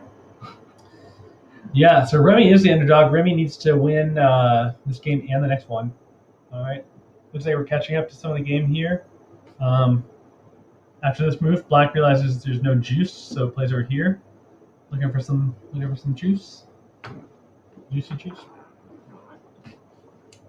What does score estimator say? What is scores? I just checked. It looks like it's up pretty high again. 30-ish, 27. Estimating. I'd rather F14 than taking G12. Hey, first time chatters. I got. Oh, that's. You're not chatters. You're spam. Bam. Oh, okay. Wait, what? Wait, no. There's flowers. He was, no, wait, what? The first guy was saying something about the game. He was saying. No, this guy is not. Right? Yeah, but Tiny Luffy is. He should unban him. Wait. No, yeah, we forgot. It's spam. Oh, well. We had to unban them both. Oh, no. Okay. Somebody was saying like mountainsomething.com. Yeah. That was Tiny Luffy. Wait, no, I am pretty sure Tiny Luffy was the guy that wasn't. Okay. Someone said something in the game though. How do you check the messages? Oh yeah. On Twitch. Yeah. Okay, so V for Viagra. I've banned you for whatever reason. Very good reason though. I don't regret my choices. However, if you would like to request to be unbanned, you should message me on Twitch, and maybe I will honor this request. If I'm feeling generous. Someone was saying something like actually about the game. Okay, yeah, sorry. It was too close to this other person. And your name was V for Viagra. Like, this guy's a spam bot. Batsko. Holy cow. Hey, Batsko. Hey, Raid. Batsko, I just got busy banning people randomly. I don't know how to undo it, though. So, actually, I'll task my assistant. What? So unban? Unban V for Viagra. I don't know how to do it. But You can do that, okay. Yeah. But we're chilling here. We're watching. I think the last match of the day, just to update everybody, it's Remi Campangie is Remi Campangie is white, and Edward Zhang is black. Edward, well-known organizer in Virginia, and I've worked with him before. He's served on the board of the AGA. Remi, famous Canadian player, French Canadian, competed as European pro. And this game is important for both these players. If White wins this game and wins their next game, they're going to be going on to the finals to try and become the next pro. But if Black wins this game, he cinches his position to go on to the finals. So Remi is ahead right now, though. Given our score estimator, we trust Remi's ahead. And Black kind of missed some cheesing moments. Hey, Ilya Skew. First time chatter. You think I should ban him? Ban Ilya Skew? Look at those turtles. Turtles seem like a bannable thing to put there. No, Batsko has great turtles. No, we don't ban that. So yeah, we're having our director behind us worked on unbanning V for Viagra. Hopefully V sent us a message. We can find him easier. I think unban. I think I've seen like unbanned videos, so I feel like he can make a request. If you scroll up, what did he say? It's gone. I can't even see it. Oh, okay. Unfortunate. Trigger happy finger. So looking at this kind of situation here, Black trying to find some sort of way to claw his way back. White just playing big moves, not giving a crap. Wow. So interesting. White didn't play something like this or this, and I guess giving Black that possible ladder we kind of looked at earlier. Well, if White plays safe and like protects his 2 stones instead of blocking, then there's still not much, right? Well, Black can connect and this is like a bunch of points, right? So that's big. Yeah. So White wants to get that taken care of. You're welcome. We figured somebody's got to cover the tournament. I got a lot of cool people living with me at the Body House. Hey, V is back. Welcome back. Wait, hey, V, I'm gonna ban you again real quick. Well, no. No, we won't do that. Welcome back. We figured we were gonna cover the tournament. I got these wonderful people at Body House. I just threw together a really crappy stream yesterday. I think Bats popped in for a second and was like, what is happening? Like, what is this Garbo stream? Totally valid response to it because, of course, the NAGF didn't do much planning. But hey, let's get some coverage going. And if there's strong people watching that want to jump in and chat with us and stream with us in future matches, let me know. Just reach out. I've never been welcomed like that. Yeah, if you're like, hey, I'm a first-time chatter, insta ban. Get out of here. No first-time chatters allowed. Just kidding. Can't go to the community. Yeah, so we're throwing together the stream. Round 4 is probably wrapping up. We've been streaming for 3.5 hours. My mind is kind of melting here. I don't know how Basco does it, if I'm honest. It's a bit of a creative thing. How are you feeling? You feeling okay? Yeah. He got to take a break. Actually, I took a break too, so I don't know why I'm complaining. We had Jay come on for a while. Tongji, he's a streamer too. And we have some other streamers coming up. Albert Yen and Albert Yen's a streamer. Commentators. We have some commentators coming up. Albert Yen's not a streamer. It's true. Later in the week. But yeah, and Harry Blob. Harry Blob is going to come on stream. Strong player, cool guy. Loving Sun was on this morning. It's great.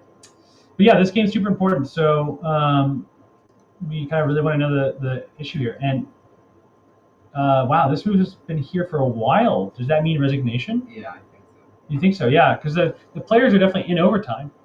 Okay, we need confirmation. Anybody in the chat? Anybody somewhere in the world tell us that we're confirmed this white move sat here a long time, and in overtime don't expect that. But resignation is expected, right? Yeah. Yeah. Should we do it? Yeah. Check the score estimator. Boom! Look at that. White is ahead by a incredible amount. Yeah, you can't get that in the center no matter how hard you try. Right. Current time info during the game, e.g. timer remaining per move. We do not. Gameplay, we do not. However, that's a great question. And also, welcome to the chat. I'm going to ban you shortly, but I'll answer your question first.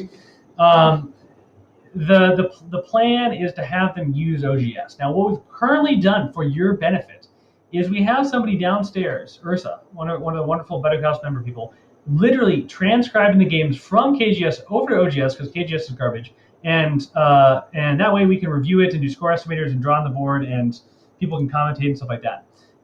But yeah, hopefully tomorrow we're going to have them just going directly on to OGS at the tournament live, which would be great. And then we can ask the recorders there, hey, what's going on? What's the status? How's it? What's the time? So tomorrow maybe we'll have some time info. That'd be great. Just coming from my Go Club, says V. It's nice to watch you streaming these games. Awesome. Heck yeah, Go Clubs. That's what I'm all about. Body Club is all about Go Clubs. So Ganglia just got meta banned by Bats a couple days ago. Used to it. Meta banned. Oh, I don't even know what that is. That's a higher level of banning. I got to work on my meta banning. I'm over here just Black did not resign. learning how to normal. Okay, Black didn't resign. Maybe he just used up a bunch of his time. Let's make a ban club. Chat's hilarious. Oh, he's trying to make the cut work. Oh, yeah. Okay, Ursa, take a little break, probably. Grabbing a snack or something. That's what happened here. No, KGS was also frozen for a while. Yeah, this is why I have a team, man. These guys are great. Hooking me up with info. So KGS was frozen again. Weird, KGS being frozen. Sorry, not to hate so hard on KGS. Obviously, the community loves KGS. Thanks so much for being here. I first started playing KGS. Might not even gotten into Go if it wasn't for KGS. Yeah, let's. Got banned for accusing Bats of never actually banning anybody. Ganglia, that's genius. Well, hey, Ganglia, you want to push your luck here? You want to see if I click the ban button? Wilson can tell you. I'm trigger happy. Okay, yeah. So, yeah, Black is looking, right? Black is just looking. How do we make this cut work? But honestly, I almost feel like White could just do it. White could just let the stones go and still win. I don't know. I mean, they're not going to, and White shouldn't. But like, I don't think so. yeah, and White just connects and's happy. What can Black possibly do here? I don't like what play here. No, just okay. Play over here. Whoa. All right, moves popping in fast. This move going for the big kill. I would expect this. right? Maybe Remi counted that wasn't enough. But this, what? Remi wanted more? Remi wants this, maybe. Do you like that? He's like my AI. Wilson over here, I just say words, and Wilson over here tells me how garbo my random clicked moves are. He says no, but it's true. Potential next American Pro one day, you know. One day, keep an eye out for Wilson. But yeah. Remi's not going easy on him. Don't see anything for black inside the top. Yeah, I don't see anything here either. This is kind of a-okay. Let's change our color to green or green adjacent. Check mark up there. That's happy. We're happy about that situation. Oh, black cut. This could change things. Black did cut. Black did cut. That's the actual move. But there's no way. This white group, check mark. That's what I have to say about that. Actually, we have somebody looking at AI on the side here. AI Master. I'm cheating. AI Master, tell us the secrets.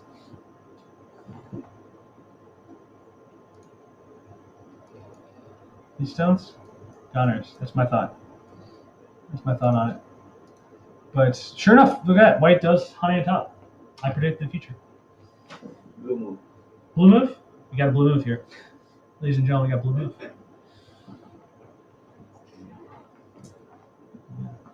Yeah, I don't think black has enough liberty to do anything. Well, let me drop the link to the standings and stuff in the chat. Wait, did you do that earlier? Just do it again briefly here.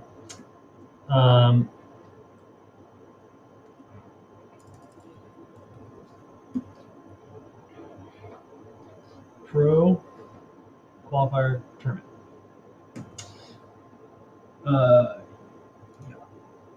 Great. So, yeah, we're trying to track the games as well. You will hopefully watch the games afterward. Some of the games are missing; they weren't reported. Maybe we can convince the players to put them down for you guys' benefit, edification, and we'll try and get the pairings up ASAP for each round. Once we stop streaming today, we'll do some more work there and get all the standings live. If you scroll on the bottom of the page, you should be able to see some live standings as well. But So, yeah. White's not even letting black trade the 3 stones for outside influence by just blocking. This is awesome. Yeah. Yeah. Do you think it's greedy? I mean, I haven't been watching. I've been chatting, right? So, is it greedy or is it white just playing good moves? I think it's okay. Yeah. I think white is so safe. Yeah, white feels safe. I mean, that one stone there at E5 is just chilling with like nothing going on to its name, and if it connects, then Remi can Take an extra point. Yeah, take an extra point. I mean, yeah, Remi's just getting extra points here is what's happening. But again, that's fine for black, right? Black doesn't care about the score at this point. You just need to kill something. Cheese, yeah. You want cheese. I want cheese. I'm rooting for Edward. Do you want cheese? No, because he's rooting for Remi. Just kidding. I'm rooting for both of them, of course. Cheese?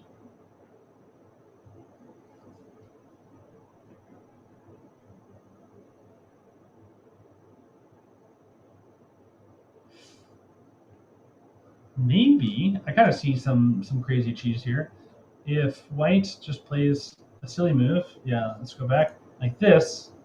Then we kind of get this cheese variation where black is kind of killing this.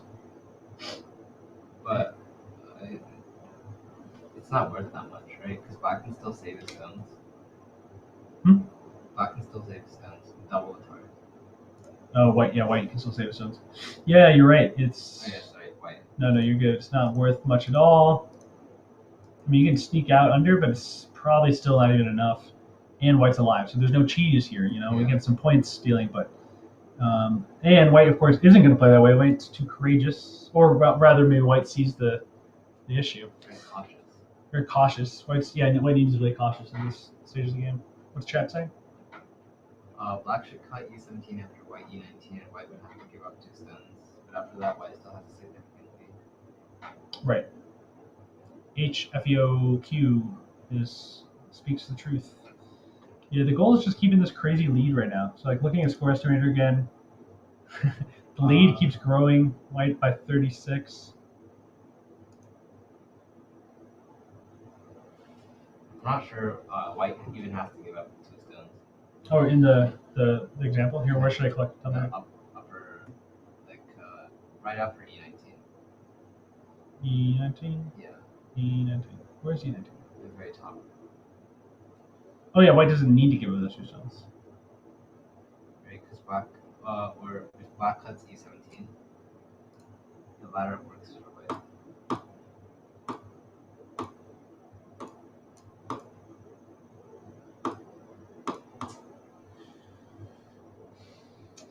First time chatter. Hey, Heart Changer. All right, the rank of both these guys, they actually super strong, right?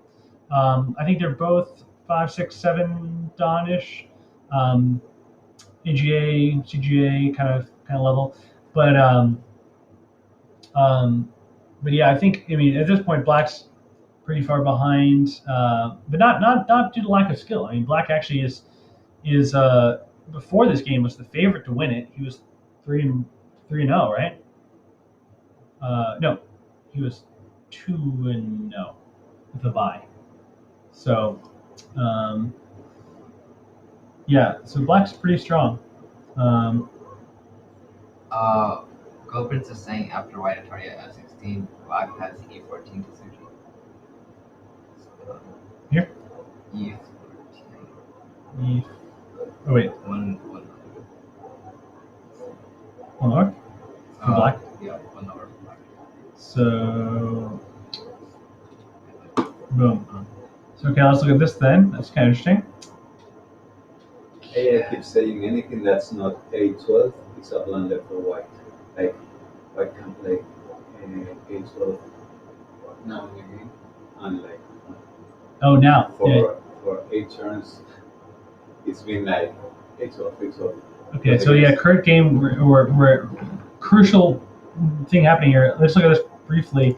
If white captures, Yeah. this is the cheese. Oh yeah. I kind of wonder though, is it even enough? Estimate score. Let's look. White will still be up. White's still up. Now, this is a huge change. This is a huge swing. This would be black coming back for sure. But yeah, maybe that cut was definitely the way to go for cheese. The E14, that's a special move. I would not have seen something like that. So, okay, yeah, going back to the game though, it looks like White's playing all this crazy stuff here. In the last 8 moves, basically, AI is just begging White, get this turn. Because it's Sente, right? Sente on the 2 stones, and then stops to connect under. So, yeah, every move that isn't A12 is a blunder, which, I mean, I don't know, makes sense to me, right? But Remi did not play that. Remi played here. But it can't. The bottom group? Oh, yeah. That feels Sente, right? Like black plays something like this. But white probably can't kill a bottom group. I guess he's just looking for points. Swinging for points and reduction of points. I'm gonna leave you in charge real quick. Up away. Chat, hang out with Wilson. Oh, yikes. Discover something. Yikes. Wilson's gonna bomb the stream.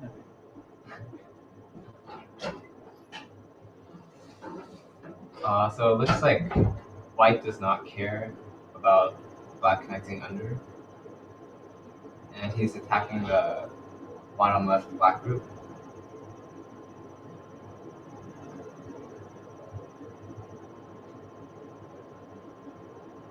I'm not really sure what white's trying to accomplish here. Because white can't really cut black off.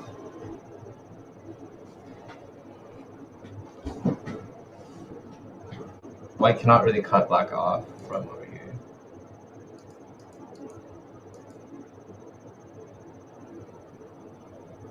H4 and A11 Mia is in white mind. H4.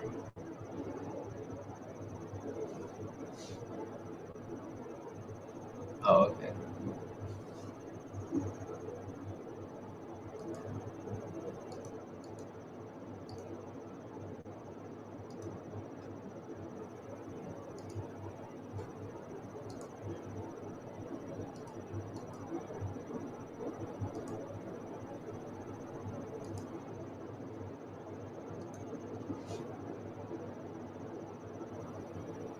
And now white is peeping.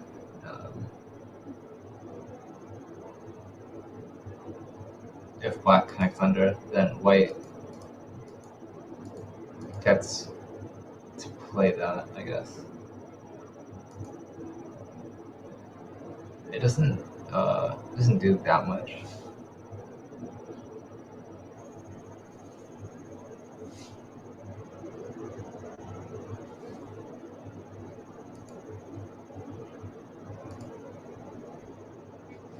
Yeah, I guess.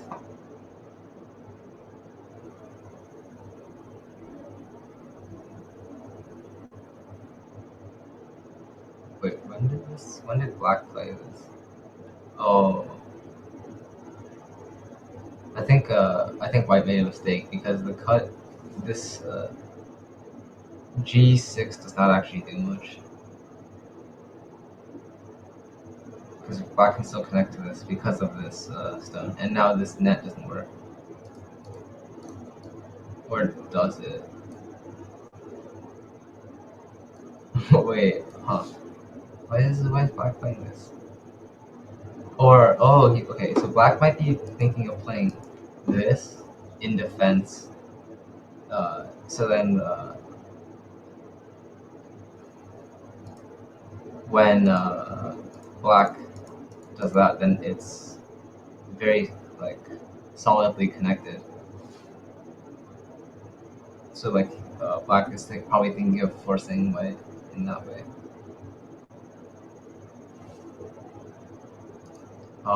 The loving stun says still live. Yeah, we're still live. How is the game going? White is ahead by quite a bit. And white thinks this push is more important. Black is looking to fix against G6 and Sente before coming back to G6. Oh, okay. Wait, what? Do you mean F6? Okay, yeah. Right, because these stones can connect under, and so white needs to fix these. Okay, and black extends up like expected, otherwise white would cut him.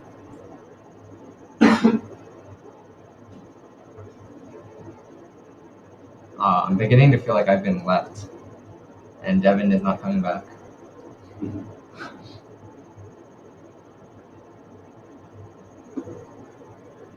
And now white plays this disappear the black stones.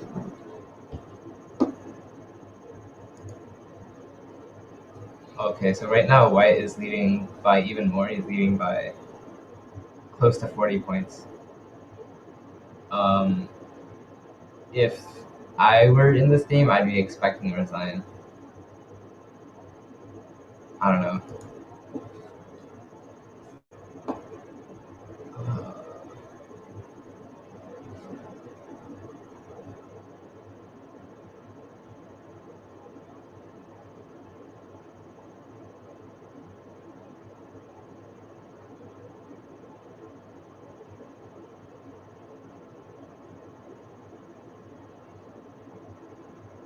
I think the next biggest move for black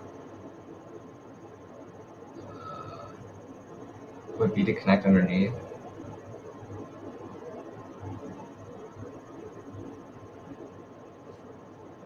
Gangliad says, seems to me that knowing when to resign is an important skill for a prospective pro.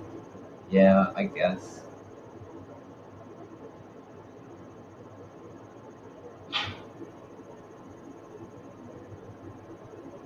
Knowing when to resign is not important. You stay there. No, stay there. Okay. Okay, well, just give him a seat. Welcome back. Hey, thanks. Knowing when to resign is not that So hard. right now, like White's up by close to 40 points. Right. Yeah. Right. Yeah. I mean, it's so hard too at this level, right? Like in an important game, exactly right. Go Prince is right. Like you don't resign. I mean, you don't resign when everything's on the line. I mean, Fighting spirit, right? Yeah. And these guys aren't like, Kojay. They're not. They can't read perfectly to the end. Their opponent is another 9-don. Like the people at this level make mistakes. So yeah, you gotta fight. That's these guys are really putting a lot on the line when you come out here. Remi, he was studying with me. Not with me, like I'm not teaching Remi, but like so Remi is studying under me. I'm a student of Remi, and he's watching him how hard he's trying, and he came from Canada and to the U.S. and played a lot of serious games in France and online. Remi made a 200-point blunder in the late end game, just last game, so can't fault, I think. Right? Yeah. I don't know if Edward would have seen the last game. He's probably too involved in his own game playing, but. To your point, Go Prince, exactly that kind of thing does happen. So, hey, first time chatter. If you resign, you can't win. So it's the opposite of what you need to become pro. Exactly. Yeah. You can't let your spirit be broken. And really, I mean, good on Remi for coming into this game with high spirits because his last game had to be crushing the way that he lost. So I'm sure he checked it during lunchtime. I know I would have. Legit. Go Prince, are you like at that level? Are you thinking about competing sometime in the in the future? That'd be pretty exciting.